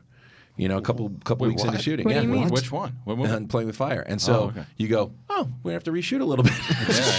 So they had already That started guy's shooting, MIA. and then they. Oh yeah. So and you need to be able to deal and be able to talk to everybody and be smart about it and not and solve the issue. Right. You can't just be like running around with because when Jeremy broke both his arms, he went to the hospital. Everybody just sat and looked at me and goes, what do we do now? And I go, well, we keep shooting until we can't shoot anymore. And Jeremy Renner came back 4 hours later in 2 slings. Jeez. Oh my God! And we figured it out. So that's awesome. Yeah. You ever worked with somebody that you said, I'm never going to work with them again, and then you work with them again? No, that was that. Put the stamp down. Yeah, no. I mean, life's too short. Yeah. If it gets to that point, then it's. Here's the thing: you can be an asshole and be successful, or be a really sweet guy and not be successful. But if you're an asshole and you miss, then you're done. Like that's the thing. That's the thing that people don't realize is like, it's fine if you want to be an asshole on the way up, but eventually when your star dims, then what's the point? Right. And so, I've worked with tons and tons of difficult people, but most of the time, there's a reason for it. The quote unquote being difficult is justified in some way, and generally it comes down to creature comforts. They're not being listened to. They're not being respected. They're feeling like they're way out on a fucking limb that they're not comfortable being. And you just have to figure out once you get into the underlying emotion of what's causing their behavior, then 99 times out of 100, it's very easy to solve. Right. What position is it usually that is the most difficult? There's somebody that is acting difficult. Is it the actor? Is it the director? It could be anybody. It's just... If everybody isn't making the same movie, that's the problem. Mm-hmm. And so sometimes, someone who's not funny is in a comedy, and then they're just stuck, and you got to kind of drag them along the whole way, and even they know like, what the fuck am I doing here? Like this is I'm out of my depth. Or if a director secretly I had one director say we were making like a horror monster movie, and came back, and I saw the cut, and there was no monster. And he goes, there's no monster in my movie. I was like, well, no, it's a monster movie. We made it. I saw a picture of it. Yeah. He's like, no, I'm not. And I was like, oh, well, then you're going to be off this movie, and we're going to put a monster back in it. So, like, there's just certain times where you go, oh, you were lying to me. Oh, you saw things totally different. So that's why I'm saying if you're not, and that was a movie I was not a producer on. Yeah, well, it's funny that you say that because when you bring up that type of circumstance, when I was at Silver and they were doing Invasion of the Body Snatchers that turned into Invasion, Oliver Hirschbiegel was the director of it, and he had done Downfall, and so they were bringing him in to do this kind of bigger movie, but it was like everybody was on the wrong. Right, like the different pages. Like he would come and he was like, "Well, I'm making this movie." Like, yeah, but we're making a. He was just the vision was so different because he was making this kind of a smaller movie, and it didn't work because they had to bring. I think who they brought in. They brought in like maybe. I don't remember who they brought in. They brought in a bunch of different people that you never even hear about behind the scenes because people are just not on the same page. It happens all the time. That's why. That's one of the myriad of reasons the Marvel movies are so good, because it's everybody knows what it is. Because from the top down, everybody knows. And so everybody's all moving in the same direction. So even if you bring a director who hasn't done a huge movie, they're coming in knowing exactly what's expected of They them. know that plan, and that's why. And some people always bring up the Edgar Wright situation, but a lot of people don't realize that Edgar Wright was brought on to that movie way before the MCU was even a thing. He was attached to it a long time ago. So by the time that they were going forward with Ant-Man, he didn't want to be part of that plan. Right. And that's where that kind of disconnect. And that's like you were saying before, a fair. It wasn't being difficult as much as it was like, well, that's not really what I signed on to. And they used a lot of his vision anyway. But again, just shit like that happens all the time. There are certain people like him that, we had Quentin Tarantino write a speech for Denzel in Crimson Tide, and you can watch it and go, oh, that's the, There are certain people, just Edgar is one of those people, just have voices that are so loud that it's very hard to rewind them. One of the things I wanted to bring up, because I would do a disservice to this show in general if we didn't bring it up, was the legend himself, Rip Torn, passed away. Honestly, did you ever get a chance to work with him? You did. I didn't have a great experience with him, unfortunately. No? Yeah, it's one of those ones where I didn't have a great experience with him, and I actually said to him, you know what? I'm so sad because you're a hero of mine. Yeah. Ugh. And I just saw him take a step back, and I was like, I've been dying to work with you, and you're not being on really good behavior right now. And then he was great after that, but it was interesting to watch again. Somebody who just didn't. I think he just didn't really want to be there, and he just didn't really understand what was going on. And I mean he knew what was going on, but he was like, I'm not feeling this, and so that brings out not the best, the best in you. Yeah. But look, in terms of being the work, he's a friggin' legend. Legend, man. He was legend. I mean, Larry Sanders and even for Men in Black. I mean, shit. He was in so many different things that I heard about this morning. And what's crazy about that, and this is because I remember, I think 5 years ago, there was a report that he had passed. Right. And I thought this morning when I saw it on my feed or whatever, I said, oh, is this that old thing? Yeah. And then I kept seeing it. I'm like, shit, I think it's legit. So, but he was 80, Reilly, 81, something like that. You know what's crazy is that It'd be fun. that role in 88. Yeah, 88. Yeah. Oh, shit. that role in dodgeball doesn't work with many other people. No. Right. So great. Yeah. He's so great. He's like Ermy. Totally. Yeah, where you just go, oh, but no one else can do that. Yeah. Right. What did you work with him on? Oh, it was not a good movie called Zoom with Tim Allen. And Oh, you could yeah, tell I remember Rip Zoom. was like, what the hell am I doing here the whole time? And so we were trying to make the best of it. Yeah. But anyway, he 88 years old, and I mean, again, lived a pretty long life. Yeah. Just the fact that, like everybody here said, he was an absolute legend. So many laughs, and it sucks. I'd like to go back and look at his IMDb and see what I could go back and watch. Everything. Yeah. He's amazing in everything. Yeah. He is one of those guys that just crushes it in everything he does. Yeah. Well, let's talk about why Reilly was getting all excited and jumping up and down too, is with Mortal Kombat, man. So James Wan is he's producing with me. He's producing, or maybe I should say, I'm producing with him. Yeah. So how did that whole thing come? Had you met worked with James before? No. So what happened was it's funny. I literally tomorrow I'm talking to tell this story, so I'll tell it now. You don't have to listen to it tomorrow. So I was obsessed with the game. DeLuca got to make the movie in '95, and then the game kept evolving and getting increasingly cooler. Right. And I was really going, there's got to be a way to do this, for a modern audience. So I just started hounding Richard Brenner. Yeah. What's happening with Mortal Kombat? And he'd say, oh, we're developing a script. And then Kevin Tancheron did some shorts and did a series that kind of pulled the lid off of what everybody thought Mortal Kombat was and made it a darker vision of it. And then the game kind of took that turn. And so I just kept hounding him. And finally, we had made Into the Storm together. We had a really good experience making that movie.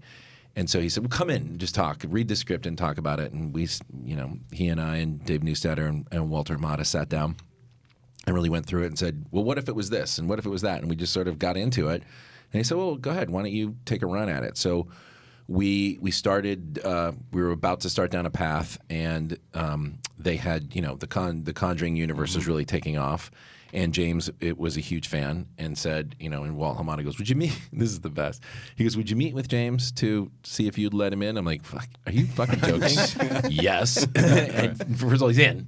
Yeah. This is gonna be the easiest date of all. It's like Pretty Woman. I'm a sure thing. It's gonna be fine. Right. And he's awesome. Yeah. And then his career is just blown up. And probably New Line's going, fuck, if we just waited 2 weeks so we didn't have to have Garner. But, what's but the I'm really happy to be there. What is the overall Tony thinks going to be on this version of it? Like, so it's very R-rated. Yeah. I mean, it's much more like the game. Yeah. You can't ignore that there's a Mortal Kombat 11, and we're not. To be clear, we're not remaking the 1995 movie, and we're not doing the storyline that's in Mortal Kombat 11 because there's been a whole universe. It's like comic books. Right. So we're going back and looking at some of the older storylines and some of the mythology, being very, very, very, very aware of each character's origin, their nationality, being very sensitive to that, being authentic to that. Christopher Lambert will not be returning. No. And you know what? It's a testament to New Line because they're saying, no, make it authentic. Like, make sure the characters are authentic. That being said, we're not just going to have it be, Johnny Cage and all this stuff. We want a different access in because it has to live on its own. Yeah. And by the time this movie comes out, the game will have another iteration. So, and so there's new characters and things like that we're going to introduce. So we were trying to take all of it into consideration. There's such a wealth of mythology and characters that we want to be able to do what the MCU is in for Mortal Kombat. Well, that's what I was going to say. So obviously, anytime you're working with a studio or in general, you always want to have the on IP that can go trilogies, 4 or 5 movies. But sometimes people just, let's work on this one, and it's successful, then we know we want to do 2 and 3, we'll write them later. But a lot of times, some producers, some writers, they will have the script and go, well, we know we want to get to this point by the 3rd movie. Is that kind of where we're working? Look, if you've been doing this long enough, you have to be insanely optimistic. Yeah. Like there's with no rational thought to it. And so every movie I go into, I think, maybe this could be something deep longer. And you got to make a good movie and focus on that. It has to work in its own way, and then you can think about it. Like I didn't have the intelligence or the foresight that Kevin has defeat, where he just goes, oh, I've already got all the 20 movies mapped out. That would be insane for us to start thinking that way. Have you talked to any of the game developers? Any of the people sure. Your question? Yeah, for sure. Because if it's going to come out before this movie is, I think people are probably going to assume you guys are in communication. We are, but we're not. Like, if you look at Mortal Kombat 11, there's already all kids that have grown. Like, Jax's daughter is in it, and the Sonya Blade and Johnny Cage have had a daughter who's now 25 years old. So we're not like that's like years and years and years and years in the future in terms of the movie universe. The movie universe, we're trying to go back, do some origin stories, kind of explain kind of where it all began in a way that makes sense for if you've never played the game. Right. So we have Sub-Zero cast. That's the only cast for now? For now. Yeah. We're again, New Line is being very diligent and thoughtful about it. We want to make sure we see everybody. Right. We're not relying on stars. There's no, it's not going to all of a sudden be like, Margot Robbie is Sonya Blade. Right. So we want it to be, its own thing. Is Margot Robbie going to be Sonya Blade? No. Do we have a director already attached? Yeah, Simon McQuoid. Okay. He's an Australian gentleman who comes from commercials. Really great guy, an adult, thoughtful, really loves this mythology. Yeah. Has a great eye. Probably the thing you would know him most for is when he did, I think it was 2 years ago, he did the Super Bowl spot with, it started off as a Star Wars, and then you realize it's a children's hospital. So you see these kids running through the Star Wars. Yeah. So great. And so that's just who he is. He's just a really thoughtful, great guy. Reilly, I got to ask Todd about this one too, because so Reilly and I, when we were over at, and I've told this story a million times, we bored to death with the kids, but I got to ask the producer here. So when I was over at Silver, I was able to turn around was Masters of the Universe. Yeah. And John Woo at the time had it and didn't understand the property, and John was a legend, but he didn't understand the property. I made Face Off with John. Yeah, but and he's a legend, but for that particular property, he didn't get it. Like He-Man and Teela were talking about getting hamburgers, and I was like, we're in trouble here. So I went to Susan Downey. We had a conversation about it. Basically, long story short, we got a hold of it over at Silver, and I always thought that movie is Lord of the Rings meets Star Wars, because that's what the comics were back in the day. But the big problem that we see in reports, and you never know until you hear the behind-the-scenes stories down the line, but that now I think Sony that has it, right? Yeah, So Sony. Sony Yeah. has it. And Jeff Wadlow went like hard at that movie. Wadlow had it, and then Goyer McGee was on it at one point. Like nobody can crack it. And the rumors are the fact that they're trying to make it like Thor Ragnarok because, as you know, every single time there's a big hit and you don't understand a property, well, make it like that one. Right. If you make it like that, but they don't understand like the essence of it because of what the comics were. Is anybody going to be able to crack that, or is everyone going to be looking at that 1980s cartoon and thinking, oh, it's too silly as a purple tiger? Well, here's the thing you run into, which is interesting, is, because social media is so ubiquitous, right? You have people that love that. Yeah. And they're going to be pissed off if you don't do that. And then they're going to have people that will be like, that didn't work at all. Right. And so you're never going to make everybody happy. So the thing to do is always just to look at what is the core essence of the story, where are the characters coming from, and what is the reason for this universe, as opposed to just, making the first Dune. You're like, well, just throw it out there, see what happens. And so it's funny because I was listening to someone talk about Dune, and that seems like that's what's happening now. Like they're going back to the source material, really looking at what is this? What is this? It's really a geopolitical story. It's not plot. And everybody focuses on the plot. Oh, there's these cool, ships, sandworms. And so I think if they go back to the source material and really look at what the original author intended, it's the same thing with Beastmaster. We're doing Beastmaster in Legendary Television. And, that's great. And it's not, Beastmaster is not a sword and sandal thing. It's something that they did for television because that was, Conan was big at the time. Yeah. And so every time you say Beastmaster, no one's read the book. Right. There's a whole series of them. Because the one I think of is the movie, the Beastmaster movie with was Mark. What was the lead guy's name? Yeah, Reilly. Mark. Yeah, with the blonde hair. Let me look. Bang up job. Did you read the book? Yeah, there's a bunch of Google. Then you read them? Yeah. And to be able to understand it, you have to go back, and that's the thing. When you really go back and look at deep dive into the Mortal Kombat, universe, there's so much in there that fans don't really, casual fans don't even know because they either remember the movie and they loved it because it was so campy and bizarre, right? Or they played the first iteration of the game at a grocery store with a bunch of quarters. So do you remember your first experience with the game? Oh yeah, 7-Eleven in San Fernando. Yeah. It was insane. Yeah. And by the way, I never went to a video arcade. It was always at 7-Eleven. Did all my video games at 7-Eleven. That's like Ken Napzok. I know. It's a shame that they took that aspect out of a convenience store. Because, again, Ken Napzok, our buddy that you just met, he and I always talk about people don't go and just meet for a snack. Like, I'd like to go to 7-Eleven with somebody, meet for a snack, play some video games. Dude, you just beef jerky and a slushie. Mortal Kombat. And the thing about that game when it first came out is you just pretty much had your one move. Yes. Right? Mine was the you pull the joysticks to both sides and the leg sweep. Yes. And you just go wham, wham, wham, wham, wham. Other people said, you just keep doing it over and over. So we actually have a little moment of that in our movie. But, you're trying to not just do, you want it to be for everybody. So if somebody doing that move, all of the the great, fight, finish him. Right. Flawless victory, all that stuff. You have to put it in that isn't just a guy just standing like a referee saying it. Right. The previous movie you referred to as campy. This one, what is the adjective you're going for? It's grounded, and it's much more like the game. In terms of the game, not in the 90s, but how the game's evolved, which is it's grounded. Yeah.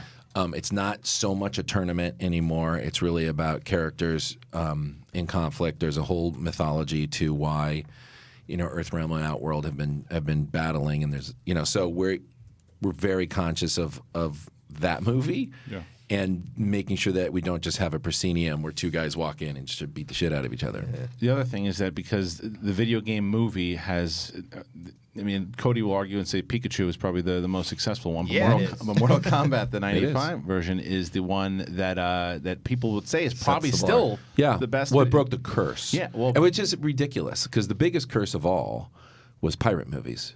And so, Jerry destroyed that curse. Right. You just make a good movie. It doesn't matter what I think the problem with video game movies is, in quotes, is that people then they feel anemic. Yeah. They just feel like, it's like just run around and shoot people, or if it's a first person shooter game, that's a problem. And so I think if you look at it, and the Mortal Kombat really is just a bunch of characters that all have backstories that intertwine. which is like a comic book. Right. That's the main thing, is that I think a lot of times with the video game movies, the reason why they don't work is because the writers and the producers and everyone goes so far off of the essence of what it was. Like you look at Assassin's Creed, and it's like, oh my God, it's well, that was literally a video game movie. The guy's playing a video game. Yeah, but Ready Player One, I thought, was really pretty, true to what that.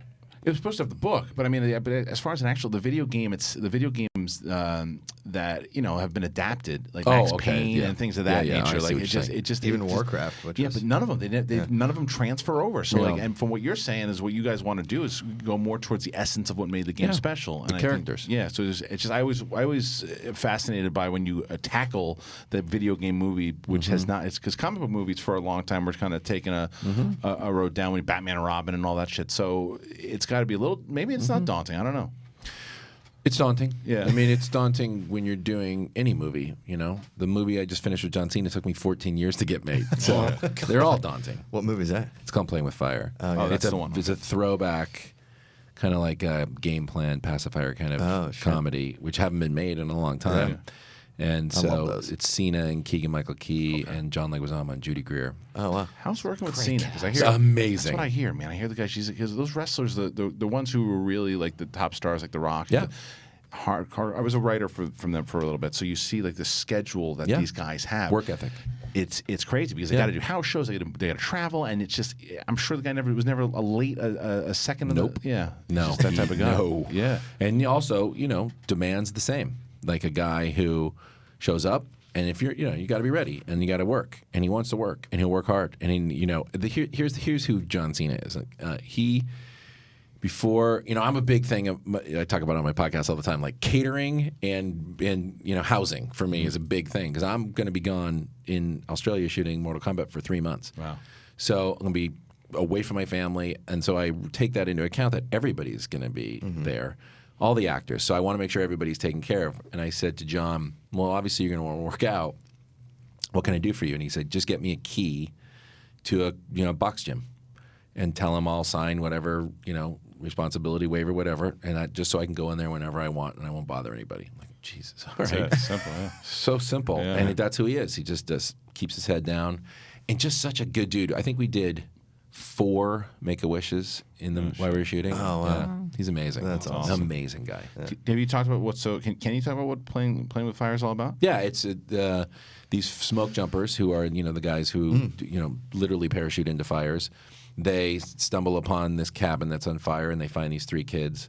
And in typical 3 minute a baby fashion, they're stuck with these kids for a long weekend. And it's it's typical.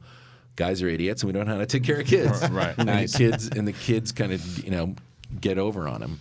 And Cena's like the lead. Yeah. Okay. Yeah. Because you look at. I mean, you could see all 3 of those guys to where that's like the modern day 3 minute. I made a bunch of them at Disney. So we made Pacifier, we made Game Plan. Right. I made Are We There Yet with Cube. You can see those movies generally have that kind of guy in there, like The Rock or Vin or Ice Cube.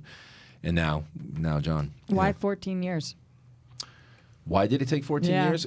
Did Entourage screw you guys over because they did that smoke jumpers plot line? No, it's a combination of it just became not sexy to make those movies anymore, and to be fair, animated movies really took them over. So if you look at Despicable Me, you look at Incredibles, they took over that kind of genre of the 3 minute a baby genre. And so it just took a long time for anybody to go, we should try that again. And Nickelodeon, I have my deal at Paramount, and Nickelodeon's part of that. It was perfect for them. They have a relationship with Cena, and it was time. They said, "Let's try it. Let's try to, let's see if we can get families back to the theater to watch one of those kind of movies." I think Instant Family and Blockers really helped that. I mean, movie that Cena was in too. Yeah. R-rated Blockers, but Instant Family, yeah, for sure, totally right. And the interesting thing about that movie is because I had Sean on my podcast is that's based on a true story. Like that's based on his life.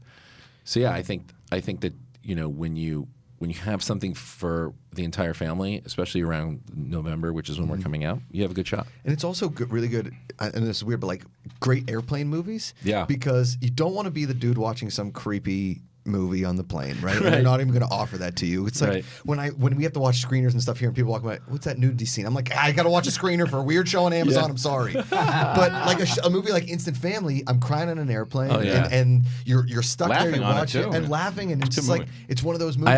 I have two airplane stories. The first one is I'm getting on a plane. I'm flying back from somewhere, and this was back when they said what the movie was going to be on the screen. Right. So they go, today, the movie is whatever it was, some comedy, and I go, I've already seen it. I'm out. So I put my headset on, put my thing on, and I'm laying there, and this dude next to me, 60-year-old man, is laughing his ass off. And I'm like, dude, I've seen that movie. It is not that fucking funny. This guy's fucking annoying me. And he keeps going. I open my eyes and take my head thing off, and it's Paul Blart. And I go, I will enjoy this with him. And I was like, he became my best friend. I'm like, isn't it right? This is the funniest shit you've ever seen. And then a little while ago, I was on a plane with my wife and daughter, and there was these two girls sitting kind of catty-cornered to me. And they go, we have to finish it. And they go and they put on tag, and they're going to the middle of the movie, and one had one headset and one had the other in, and they're listening to it and laughing. And I'm so weird. I just sat there and stared at them, watching them like, they laughed at that, right? Yeah, and literally, my wife's like, you got to stop. And I can't take my eyes off them. I want them to laugh at everything that's supposed to laugh at. So That's awesome. Planes are a great place for producers. Yes. Like, or it can go horribly wrong and be like, fuck that movie. Yeah, the planes. Because those, I always say that because so many people talk about like some of my favorite movies. I watched that movie on the plane and I didn't like it. It condenses it, the sound, and I hate when people watch movies on planes because it takes away from the overall experience of it. I mean, there's so many ways to see movies now. It's like it used to be like I saw it on a plane. You're like, oh, thanks, motherfucker. Yeah. You couldn't get out to the movie. But now it's like planes and streamers, and it's like, Isn't It Romantic? It's huge on Netflix, and most of the people that are responding are because they've seen it on Netflix all over the world. Right. So it's a different time. It's true. I guess probably it's that old school thinking. The only problem is when they cut the movie down on the planes, which they do sometimes. Yeah, but now they're not. That's the thing about what you're saying is now they're not. So you Right. can be watching blockers like, oh, well, John Cena has a thing up his ass, and I'm watching this, and there's kids behind me like, Kind of a problem either way. Hopefully we'll just make it through this. No, I was watching Widows on the plane, and it opens with like this really heavy sex scene with Viola Davis and Liam Neeson. My wife was like, "What's going on? It's happening. It's not my fault. It's their fault. What are you Liam watching?" Neeson, he's a legend. This was very big on Rotten Tomatoes. I don't know what's happening. No idea. I didn't know this was going to start like this. Cody, I want to open up the phone lines too. Any questions that we want to get here for Todd while he's here? We still have him for another 10, 15 minutes. So open up those phone lines. Get some questions in there too. And who are your next guests you got coming up? Any great guests that we could? Yeah, tomorrow is the showrunner from.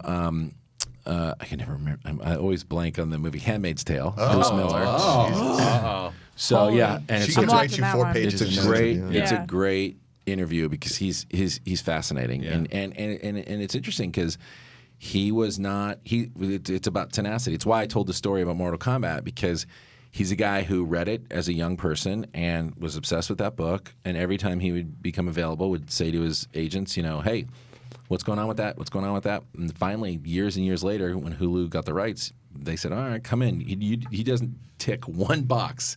They wanted a female. There's all these things. And he came in and just spoke from his heart and was super passionate and got the gig. Yeah. And obviously, it worked out. And he's literally, I think, the only writer in his only man in his writer's room. Well, so that's important to have as well, though. 100%. Did you ask him about working with Elizabeth Moss? Yes. Oh, he talks about her as his North Star. Wow. Yeah, how amazing she is. I just always think it's so crazy, especially with the topic of the show, with her Scientology thing. Yeah. It's just like... I didn't get into that. Okay. But... I mean, it's just... I'm not that kind of podcast. Yeah, but, but just in terms of they've won every possible award. Right. She's so talented. Oh, my God. I mean, it's ridiculous. Fearless. Yeah. But then you see her, her early work, and, you realize at the end of the day, you go, I think Mad Men was really about her. Like, it was really her. It wasn't John Hamm. When you watch Mad Men, especially for somebody like my mom who grew up in that time. You know what I mean? And she was basically like a Peggy Olson type, trying to make her way in a professional career, a professional situation. She always associated everything in Mad Men with Peggy Olson. Yeah. That was what she saw. And my grandfather, who was a Mad Men at one point, you know what I mean? Like he was probably a John Hamm or probably more like a Roger Sterling because he was kind of a madman. Right. No pun intended. But like everybody saw somebody in that show that was them. Like I was probably the dude that gets his hands closed when he's driving the car. You know what I mean? He like loses his eye. Right. That's like everybody had some, but Peggy Olson was pretty much the heart and soul of the show. Sure. Yeah. And that's the one that drops tomorrow? It's tomorrow. That's tomorrow. Okay, Yeah. cool. So I gotta watch. Yeah. I'm so interested in that. Yeah, it's a good one. All right, Cody, you got anybody? Thank you. Hey, you're on Collider Live. Who do we got? Hey, it's Andrew from Lancaster, Pennsylvania. Andrew, what's up, man? Wait, from Lancaster, the 717? The 717, yeah. What up, Actually, dude? I grew up in Cannonsburg, so I've been Get the appreciating hell out of here!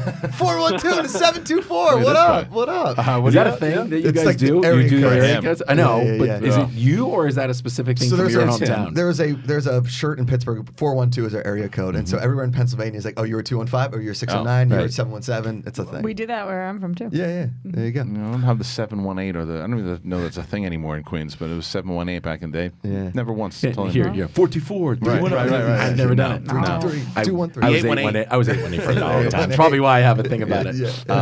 So, sorry, what was your question for us? Well, I just want to say I appreciate everything you guys are doing, and I am the biggest Mortal Kombat fan that I know, so I'll keep it simple. Oh, first, Todd, I want to say I appreciate.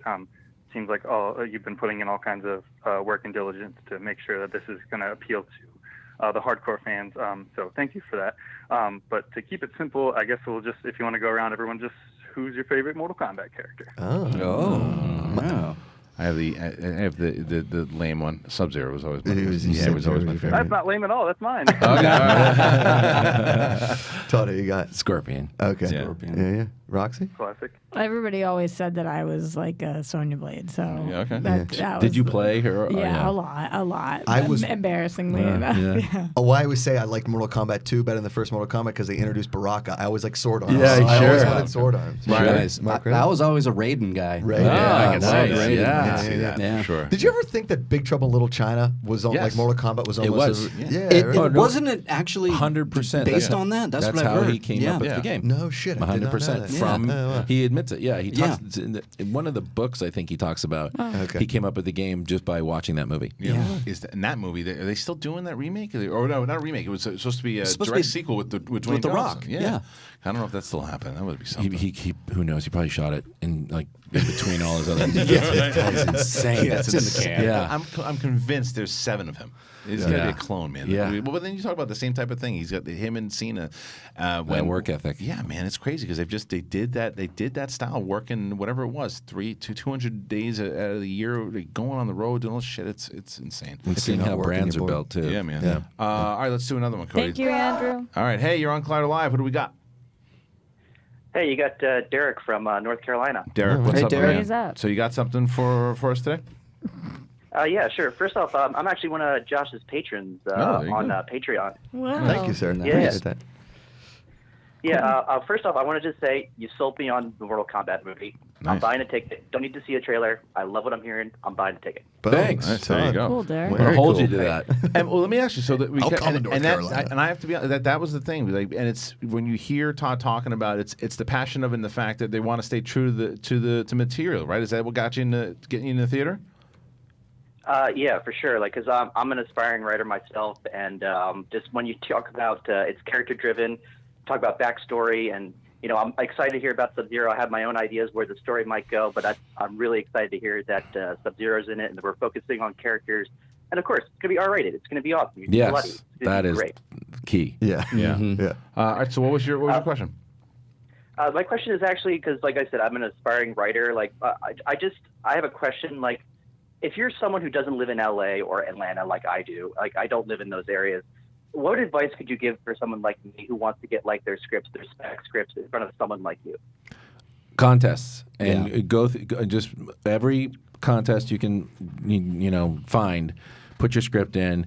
Also, WGA, especially now, you don't need an agent because no writers have agents. So the WGA has a lot of really good programs for that very thing, and a lot of really good resources of how to do it. And also listen to script notes the podcast because they're amazing. Awesome. All right, well, thanks for Script Notes. It's John August and Craig Mason. Mm-hmm. All right, appreciate it. Thank you for the call, man. Appreciate it. We'll do one more before we get out of here too. But that's exactly what I was talking about though too. When you hear somebody who actually gives a shit about because to be honest, if you would have come in here and be like, oh, it's a spectacle, we're gonna just kill people left and right, I would have been bored. Right. Because that's what a lot of times I think summer movies, these big movies, that's what people want to see. It's just they dumb down the audience and the fact that you don't think that you really want to. Well, no one wants to see story in a Mortal Kombat. Bullshit. Right. It's literally what we were talking about before. Before I came in? Yeah. I wouldn't mind it. I'd watch either way.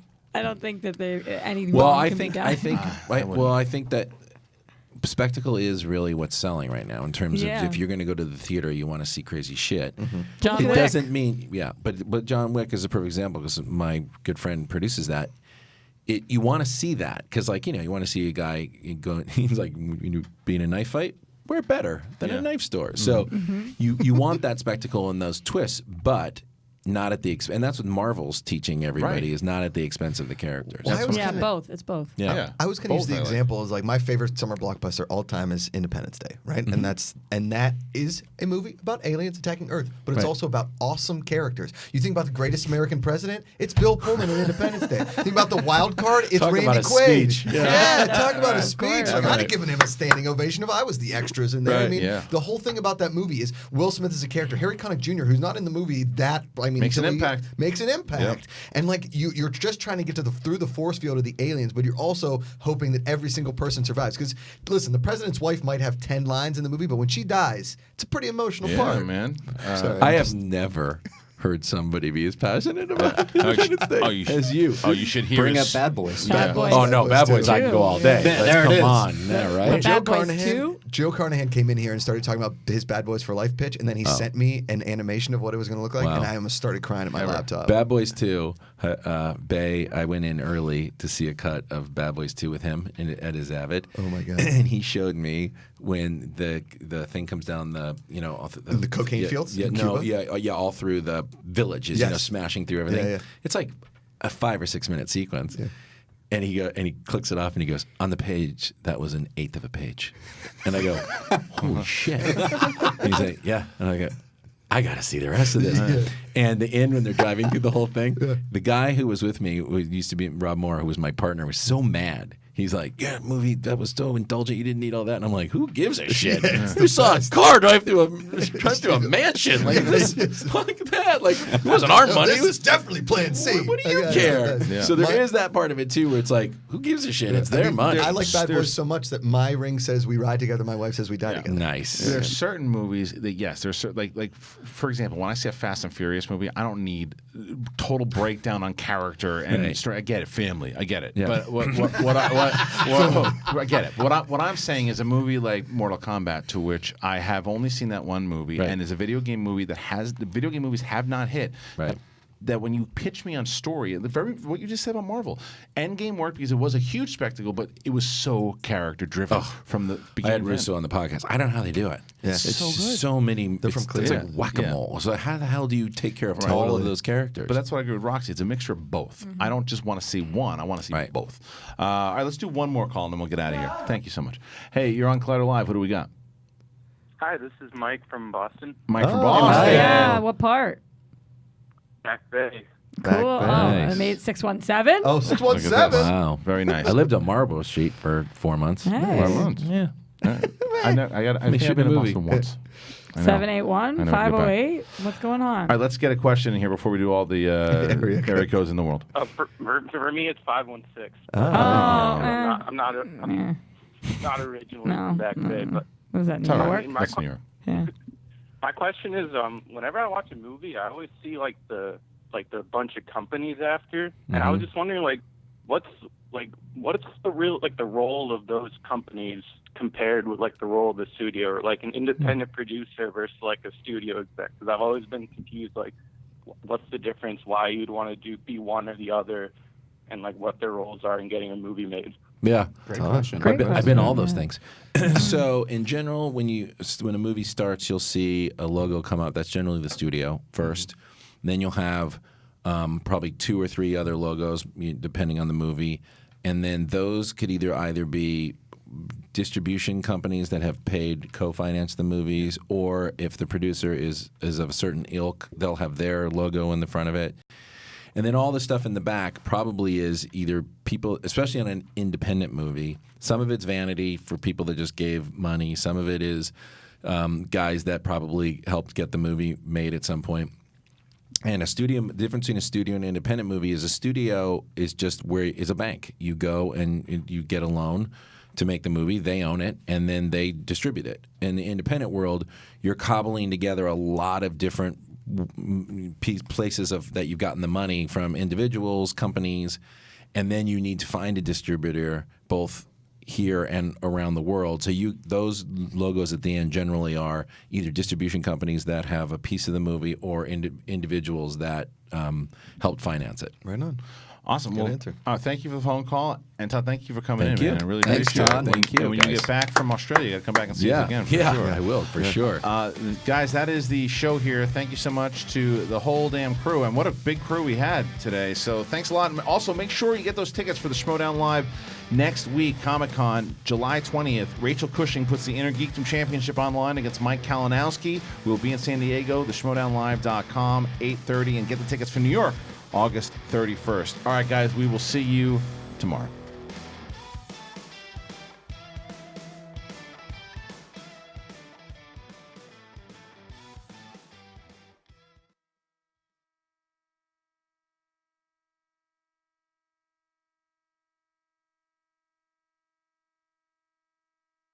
No, but I'm on a colonoscopy watch tomorrow. Pay attention. Talk about going into the nether regions of space. Hello.